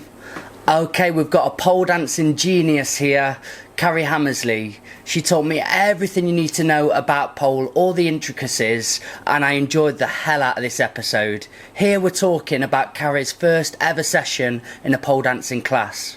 You went to your first pole class then at 24? Yeah, I think I was 24. Was that at the Pulse, the gym I go to now? No, it was in Summercoats. Oh, okay. Summercoat, Lee Brooks. How did you? What happened? A flyer, or somebody told you about it? So it was in the early days of Facebook, because it was like 10 and a half years ago. Just after MySpace, then. Maybe. Yeah. Yeah. I never did the MySpace thing. So yeah, my friend put on Facebook, "Oh, I'd like to go to pole classes." And she'd found this one, and I'm like, "Yeah, I want to do that. Let's go." And that was it. Really? Yeah. What was that experience like, though, being in your first pole class? I mean, it was. I didn't really know what to make of it. It was a bit. Pole's come on a long way in terms of the quality of the teaching and the lessons and stuff. So like now we'll have like 2 people per pole, whereas then there was like 5-6 people on a pole, like sharing a pole, not at the same time, obviously. Okay, that's what was in my head. I was like, there's like, some arithmetic you have a go, you do a spin, the next person has a go, so you'd end up standing around for a lot of the time. And you just watching what the other person's doing then? Yeah, so like, you get taught, do one of these, and then you have a go, and then the other person has a go, and then goes around like that. But like I say, these days we only have like 2 people per pole. So let's go into that lesson. Yeah. You're there. Yeah. They've given you your first move. Have you gone in all the gear? Like, not much. There was not much readily available for like pole stuff. So I'd got like these I hadn't even got them. They were just like some standard shorts that you'd buy from Primark and a vest top. Did you feel comfortable in your body, like with people being around? Were you happy everyone seeing you? Or before that, were you a little bit shy from being seen, being sporty and... I was okay. In your gym gear. Because I used to do sort of like boxercise and bits and bobs of fitness throughout the years, stuff I'd never really gotten into that much. So I was like, let's give it a go. I was more concerned about what we're going to do. How does it work? Like, what's going to happen? And I was sat there and they were putting these poles up, and I was like, and all these people are sat around, and it is quite nervous. Intimidating. You think, what's going to happen? It's funny, I've never really thought about that, because that was a long time ago. A lot of my friends, particularly female friends that have gone into pole classes, all reflect on... Lovely words, Karrie. Okay, here we have the young masterful Beau Presley. He's got so much promise in the music industry, and I'm really excited to see what happens next for this man. This clip, we're talking about him getting signed by the same manager as Jake Bugg. Good on, lad. Let's go in as well. Are we allowed to talk about it? You've got a manager now. Yeah, cool. Amazing. Well, it's sort of. Sort of. What if I hit here? What nail am I? What surface am I scratching away at? At the moment, I'm working on an EP with Jason Hart. So he manages Georgie. It's a local artist. She's brilliant. She's cool, isn't she? Really good. Catching up with some of her stuff. Manages Jake Bugg as well. The guy. Yeah. The big one. That name. Yeah. Do you know what? I've seen him as well in the maze when he first, and he's just a kid. Yeah. Just a little tiny kid just going and doing his thing. And then, what did you say was the moment that made him? Was it Jules Holland? It was pretty much the Jules Holland gig was very, very big for his career. Yeah. I'm fairly certain. Are you holding up for your Jules Holland moment then? Oh God, yeah. I've been watching Jules Holland since I was little, so that's a dream opportunity for me. Like, that would be really cool. Can you remember the moment? And is it quite recent where you thought, music is actually liable? It might happen for me. Can you remember when that all started feeling real? I've always wanted to do music, since I was little. Yeah. And so. It's always sort of been like, I can make it happen Yeah. If I try as hard as I can, like, and I put everything into it. And even then, nothing's guaranteed. You know, none of this might not work. Yeah, I get none you. of this might. Yeah, That none of works this for me, mate. Yeah. Don't worry, you're in Ripley now, mate. We speak cavemen here. Mew, otter, man. I love it. Oh man. Yeah. So, but that's all right. If it doesn't work, that's fine. Have you put all your eggs in a basket? Like, have you just like, no, this is what I'm doing. I'm gonna run it at 100 miles an hour, and there's no other possibility at the minute. I think so. I think that's good. I think that's the attitude to run at. Yeah. So I'm putting everything into writing and doing all of this, but also consciously thinking of a plan to fall back on. Mate, I mean, if it does ever go to poo though, you do, like, it's always easy to slot into things. Yeah. Like, life just appears and you make the best of it, don't you? But if you put all your energy, time and concentration on this is what's happening, I do, but especially for you, man, I think it's going to come through. Yeah, I really do. I really hope so. And, you know, you can pick up little jobs, get a van. I've got a van and I'm getting money for just like doing random little jobs on Facebook Marketplace. You just... That's the thing. I think, you know, so I've been playing bass since I was 5 or 6. Oh, that's it's a cool instrument, isn't it? It's so sexy. Cool. Yeah. Bass is my instrument. It's definitely my forte. I think guitar's a lot more fun because you can do loads more with it. Okay. And I've been playing guitar since I was about 9. Recently, last year, got my grade 8s in both of them. Wow. So that up until last year, you know, the plan was always just to be a session musician. Really? And just play for other people. Had you done much of that? Not really. Not loads. I'd played a lot. I'd played with people. I saw you on a video recently playing ukulele for someone. Oh, yeah. What's that? Yeah, that was cool. So that was with a rapper, Skywater. He's from Nottingham. Cool. That's just such a cool... Was it like just out of nowhere? Pretty much. So I followed him a while back. And I've been listening to him for a while because he does some really cool stuff. Yeah, yeah. It's really different to a lot of what you hear. What's his name again? Skywater. Skywater. Yeah. Two things. Just put them together. See what you got. Pretty boom. much. Yeah. And so he just shot me a message. He was like, "Oh, do you want to play some ukulele? I'll send you some melodies." And you go busking. Yeah, pretty much. It was just like. Just to be recorded, you know, because cool. It was for a song that he was about to release, and so it was like promo for that. Amazing. To make a video and all that for that, which was so it was really cool. Bass, ukulele, guitar, piano. A little bit. I've heard people like usually start out on piano because it gives you a good spectrum of chords and understanding of music. Is that right? I think so. I've only got my voice. Yeah. What do you play? Sort of this. Like, yeah. Because everything's right there. I'm not trying to say that piano is really simple. It's not. I'm not Jazz trying to say that as well. Yeah. Oh god, yeah. It's insane. But I suppose on a beginner level, because you've only got to think about one thing really in terms of rather than plucking a note. And fretting it at the same time. And then singing as well. Down. Yeah. God, patting your head, your tummy sort of thing. Yeah, that took a long time for me to learn as well. I had to sing and play. Thanks again, Beau. Okay, here we have an enthusiastic young singer-songwriter, Mason Bailey. He burst into the music scene and is making waves on the internet. He had a big break supporting Peter Andre, and we're discussing it right here. I'll jump to this as well. So I'm scrolling down, looking at Mason, what he's been up to. One of the videos, you're just chilling about with Peter Andre. Having a little laugh. He's selfieing with you. I've got Mason here. He's gonna... That was a terrible Peter Andre.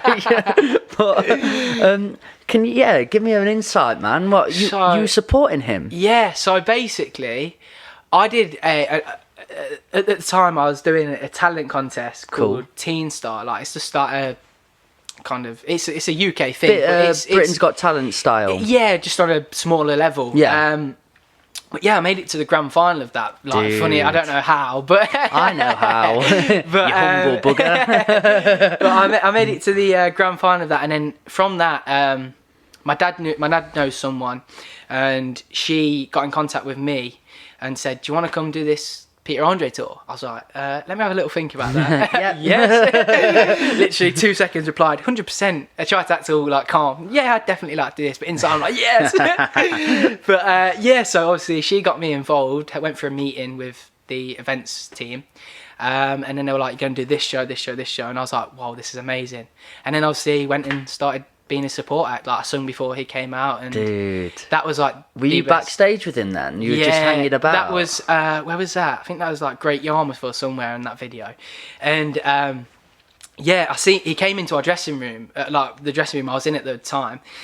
And he just casually was talking about his day and that, and I was like, you know what, this is a good time just to ask for a video. What's the worst that can happen? He says no. Do you know what I mean? Yeah. Like I say, like going back to like being the whole nervous thing. Did you act like dead bligé and cool about it? You're like, yo, Pete, come here. I was just like, get my phone out, mate. Yeah, I was just like, is there any chance we could get a video? Because I don't think I'm ever going to get, because it was the last show with him as well. So I was like, I don't think I'm going to get this opportunity again. So let's get a video, and then whack the video, got the video, and then that's it. You've got that for life, mate. That's a great little treasure. Yeah, and anyone who goes, oh yeah, you didn't do that. Well, there you go, There's mate. me and Petey boy just hanging out. Literally. Was he a nice guy? Was he genuine? The nicest. I'd say most famous guy I've met. Really? Yeah, like he's so down to earth. And what were you performing? Was it again a big show? It was pretty big show. 1,000? There was quite a lot of people. Really? Yeah. And you're comfortable because is it you with the guitar on stage? These were like backing tracks. So, my bad. Yeah. Need to get a new splitter. Chris is on job. Yeah, this was backing tracks. This was more backing tracks. Just you. Yes, just me. So, you on stage, backing tracks, dancing a little bit, or? Oh yeah, I'd say like moving about. Yeah. I would say dancing. And was it just you supporting him, or was there a couple of you? There was me and this other guy who was supporting, and awesome. Then and then obviously we just did a little something before he came out, and then dude, next thing you know, you're building up the atmosphere for Peter Andre, and I think that gave me like the drive as well. I think after that I was like, you know what, like. Seeing what Peter Andre's done and what he's built up, like this is what I want to do, and it gave me that kind of drive as well, definitely. So, is music everything you're about now? Do you have other avenues, other interests, places where you? Cheers for that, Mason. Okay, now we've got on the back of the bus sessions Andre Kemp. I love this man. He's a handyman and he's always getting into really unique and random projects to build. Here we're discussing his crafty side as an artist. Through it, do a cribs on your home setup. Virtual cribs. You have to take you on an imaginary journey. You're cool, dude. Go on, send us through it. So it's a single garage, but it's got quite a high roof, which I like, and it's quite long. So it's like long for a garage. You couldn't get a car in there because you'd struggle to open the doors. Right, yeah. Garages normally, like, I don't know, they're supposed to be built for cars, but unless you're getting out the boot or the sunroof, it's... So you can't fit a car in this garage. You can fit a car in. You can fit a car in, but you won't open the door. You won't be able to leave the car. Yeah. You got some roof. What's the problem? Yeah, I have as well. Yeah. So I want more space. Yeah. But at the moment, what I've got in there, I've got like a welder. I've got a fly press. I've got a new pillar drill, which I love at the moment. So what do they do? So it's just a drill that's like floor standing. But it's better. It's like different to using like a hand drill because you can get like more precise, more precision. Get more precision. The more times you say it, the more I understand it. Yeah, so it's a bit better. It's nice to work with.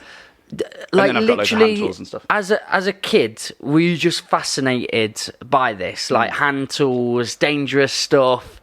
Turn on a chainsaw and you thought, that's my bag? A little bit. It was mainly just the making stuff that I was more interested in. Or like I was kind of into like arts and crafts and stuff like that, so it progressed from there. But my dad was an engineer, and when we actually lived together, he had a workshop and he would build bikes. Cool. So he is a trials rider even now, and he's like he's in his 70s, so and he still rides today.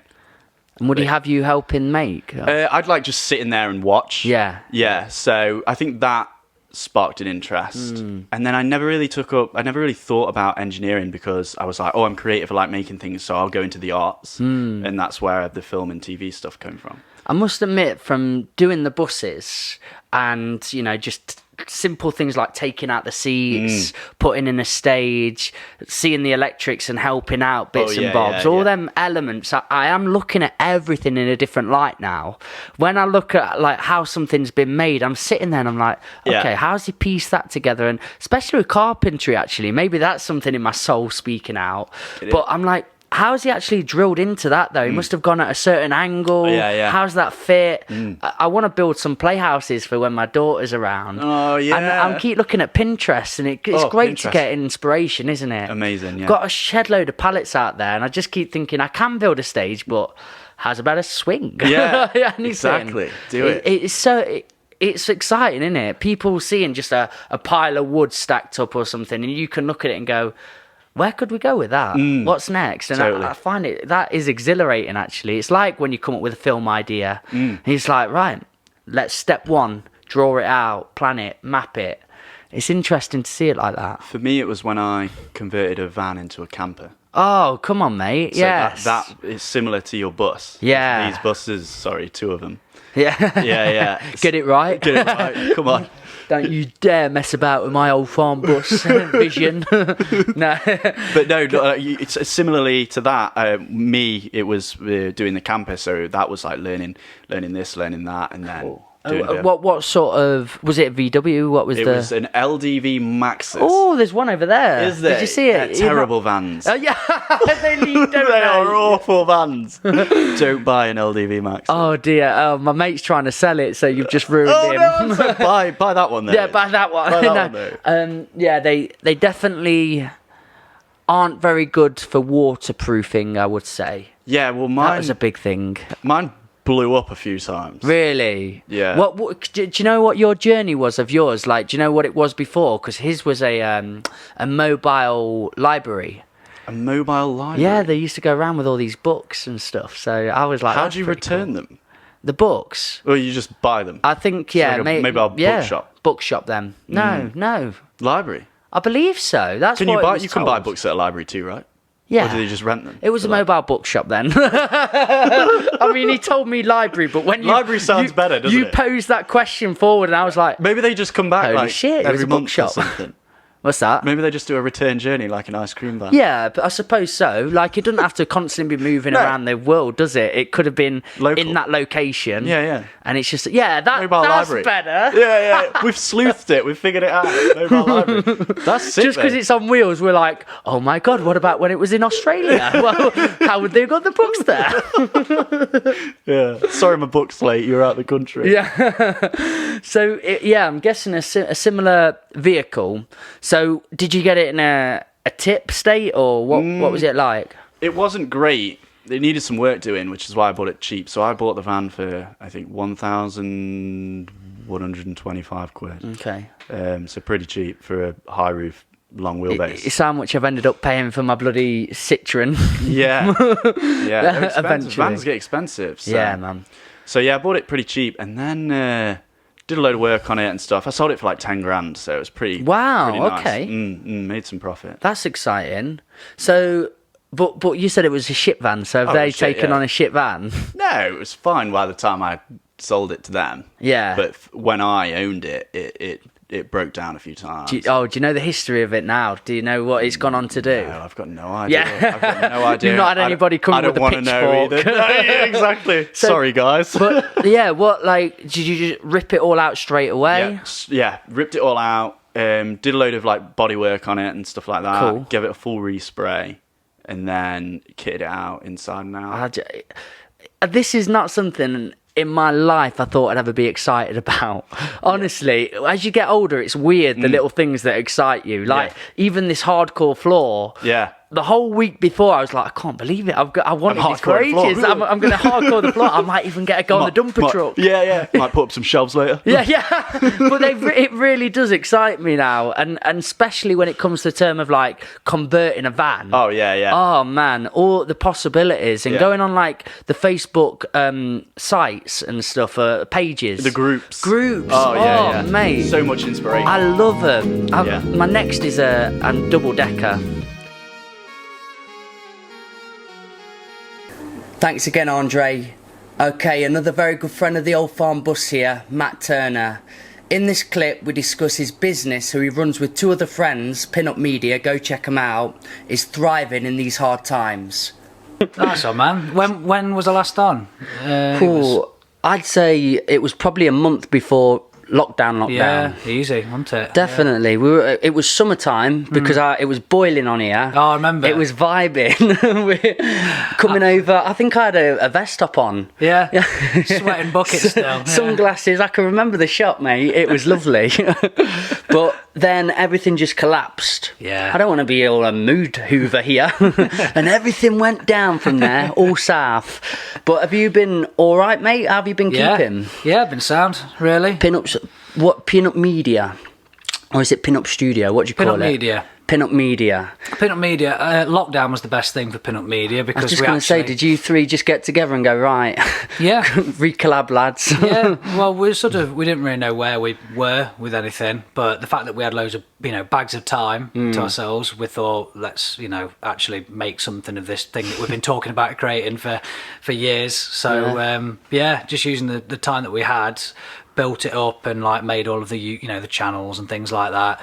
Got the face of it looking good, so like had a Facebook page, Instagram, got it all set up, working together, and it's just sort of like exploded now. So a lot of the work that we've been doing, fast forwarding a little bit, so like what we've been doing, Pin-Up Media, we've done a lot of charity based promotional content to like shed a light on some of the amazing things that like volunteers, people in the volunteering sector. During the COVID world. Okay, that's fantastic. Right. How did you end up with those gigs? That's brilliant to hear. Yeah, what happened? It was mainly through Ben. So I think it quite fortunate actually, because Ben's mum worked for South Derbyshire CVS. Beautiful. She's going to get loads of DMs after this.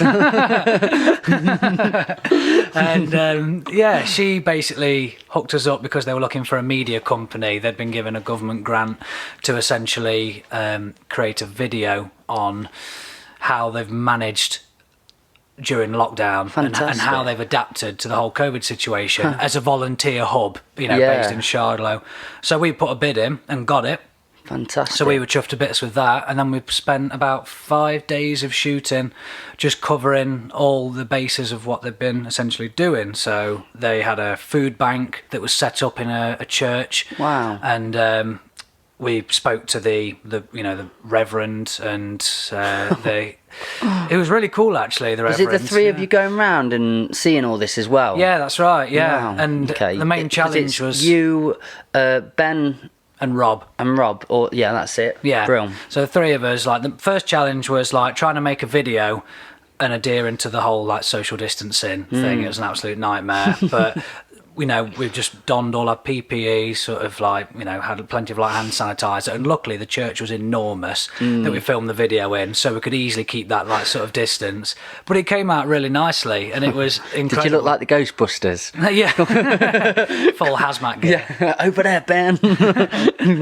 Going to cure the corner.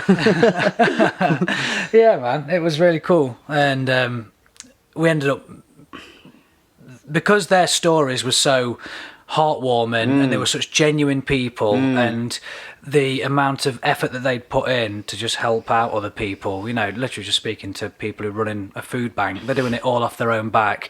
All these volunteers who are just incredible and, full of love. And do you want to give them a plug on here? Where can people find that organisation? Oh, South Derbyshire CVS. So just type that into Facebook, and you'll be able to see all the amazing things they're doing. Yeah. Did you learn a lot in this then, doing it? Have you done a documentary or anything similar before? Or was this sort of your first big meeting people, doing interviews, holding that? Because are you mainly in charge of the film? Yeah. And have you got one person taking direction then, which is you? Are you asking the questions? Pretty much. So I'm basically the video guy. Yeah. That's how it sort of, we decided it was going to work. I'm the video guy. We all dabble a little bit, but like as far as it goes, I'm the video guy. Rob is really good. He's like a producer. He's good at standing there, setting the scene up and being like, this would look good this way, sort of thing. So Rob took a bit of a charge of the management of setting it up, and then he just told me where to go. I put my input in, and Ben's like the audio guy. He's did an amazing job of being there, making sure the sound was like. Was that with like a boom pole? No, no. My sound is that boom pole. Boom pole. Sounds nice in your ears though. No, we didn't use anything like that. We used the lav mics, essentially, for the first one. But then we suddenly realised after we'd done the first interviews, like we're going to have to properly clean these down if we want to be like properly professional about it. We didn't have time to clean them down properly, so Ben had like a Zoom recorder.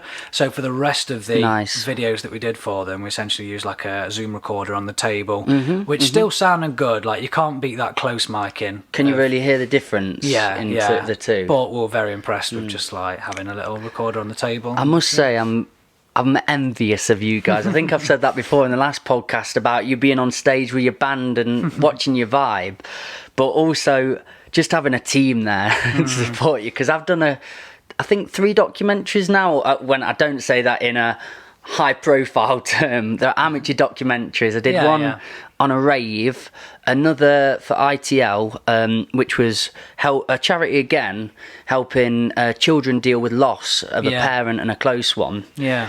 But I'm basically Basil Fawlty in it. So I've got the lights, I've got all my equipment, then I've got to do the sound bit. Yeah. So I'm trying to do that. I've just got a shotgun mic on here and it caught an overall sound. Yeah, I'm with you. And then I'm asking the questions. And with that comes so much responsibility. Oh, it's a lot to do. Oh, mate, I'm running around. When I say Basil Fawlty, I'm probably more like Manuel, actually. Yeah, I know what I'm doing. No, it's a hell of a lot. Yeah, so it definitely helps to have like a bit of a team, or even just like a couple of you, just to have that. I didn't want to say jealous. Thanks again, Matt. Okay, we've got a lovely, cool-headed person here, Ben Mark Smith. He's absolutely loved in the music scene, and there's so many reasons to why. In this clip, we're talking about songwriting and if a song is ever truly finished.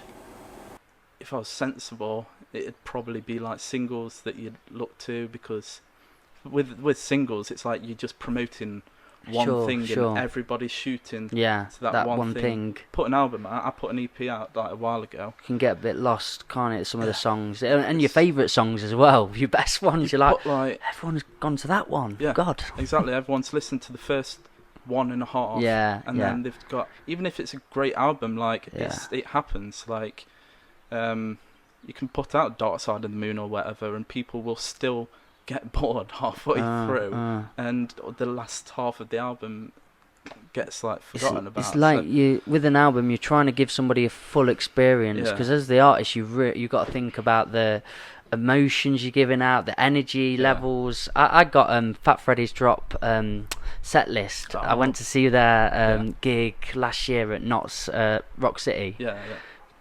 What a gig. But I got the set list and then I couldn't work it out, and I was like, oh, they've put all the BPMs next to it all. Oh, really? And then so they're really thinking about like how they're taking people on this journey. I just couldn't work it, and then so funny, I did it again. I went to see them again, got to the front, got the set list. I've got them, but I'll show you in the house. I've got them framed. But there, they just pick their certain chords, so they're all like 7-minute songs, aren't they? But they're like AM, G. I've never had to think like that before. I'm just picking my poetry set list, but that was quite interesting to me. I was like, oh, it's a journey with an album. It's a full experience. People just don't seem like they've got time anymore. They just want a quick fix. It's rushing into it. It's just rushing to be like the next big thing, and it feels like there's so many artists now, because anybody can make a Facebook page or SoundCloud, or anybody as I was talking to you about Amuse, the distribution site that's free. So you can literally, anybody can put the music on Spotify, pump it out, which can be a great thing, but then it does get lost in what do people want? The artist then panic thinking, oh, I've got to bring stuff out. You've got to think of who you are as an artist, what you want. Yeah. Saying just before the podcast, like, my road and journey now has altered quite significantly. You've seen I bring stuff out quite a lot, but I just, because I love it, and if I don't have that on the go, I don't know what else to do. No, and know what I mean. I do a project, I go and do the film, then I get it out, and I think, right, that's done now. What do I do? Right, I'll get it out, move on, go.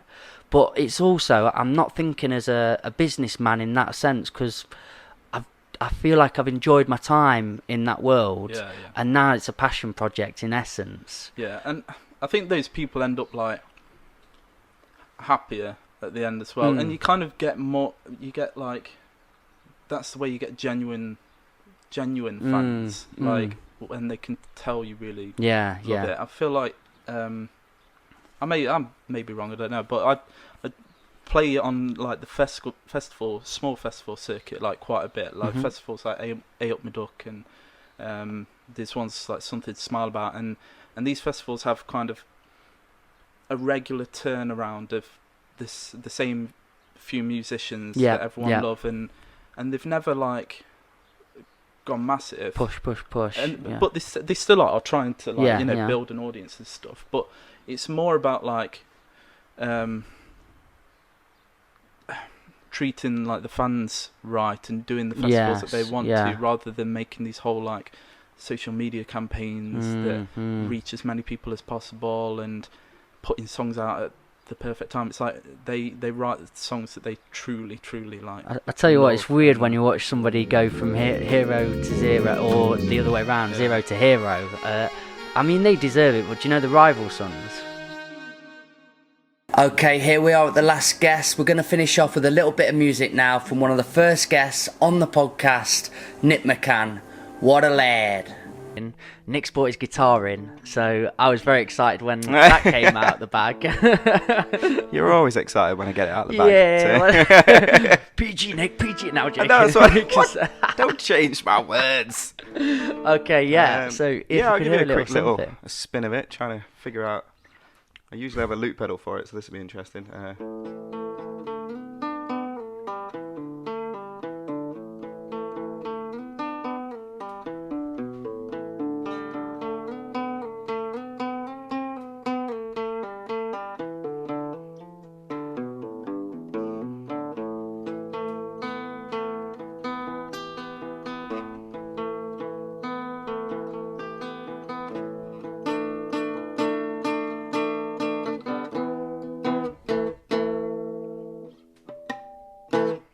Wow. And then I can't really do any more because I need like tons of layers and stuff. Honestly. Okay, guys, that's your lot. Thank you so much for being a part of the Old Farm Bus Back at the Bus Sessions podcast. I really appreciate every single one of you. If you want to be a part of this, get in touch. I'll lay you on. Thank you so much. Big love to you. Be nice to one another. You beautiful set of buggers. See you soon.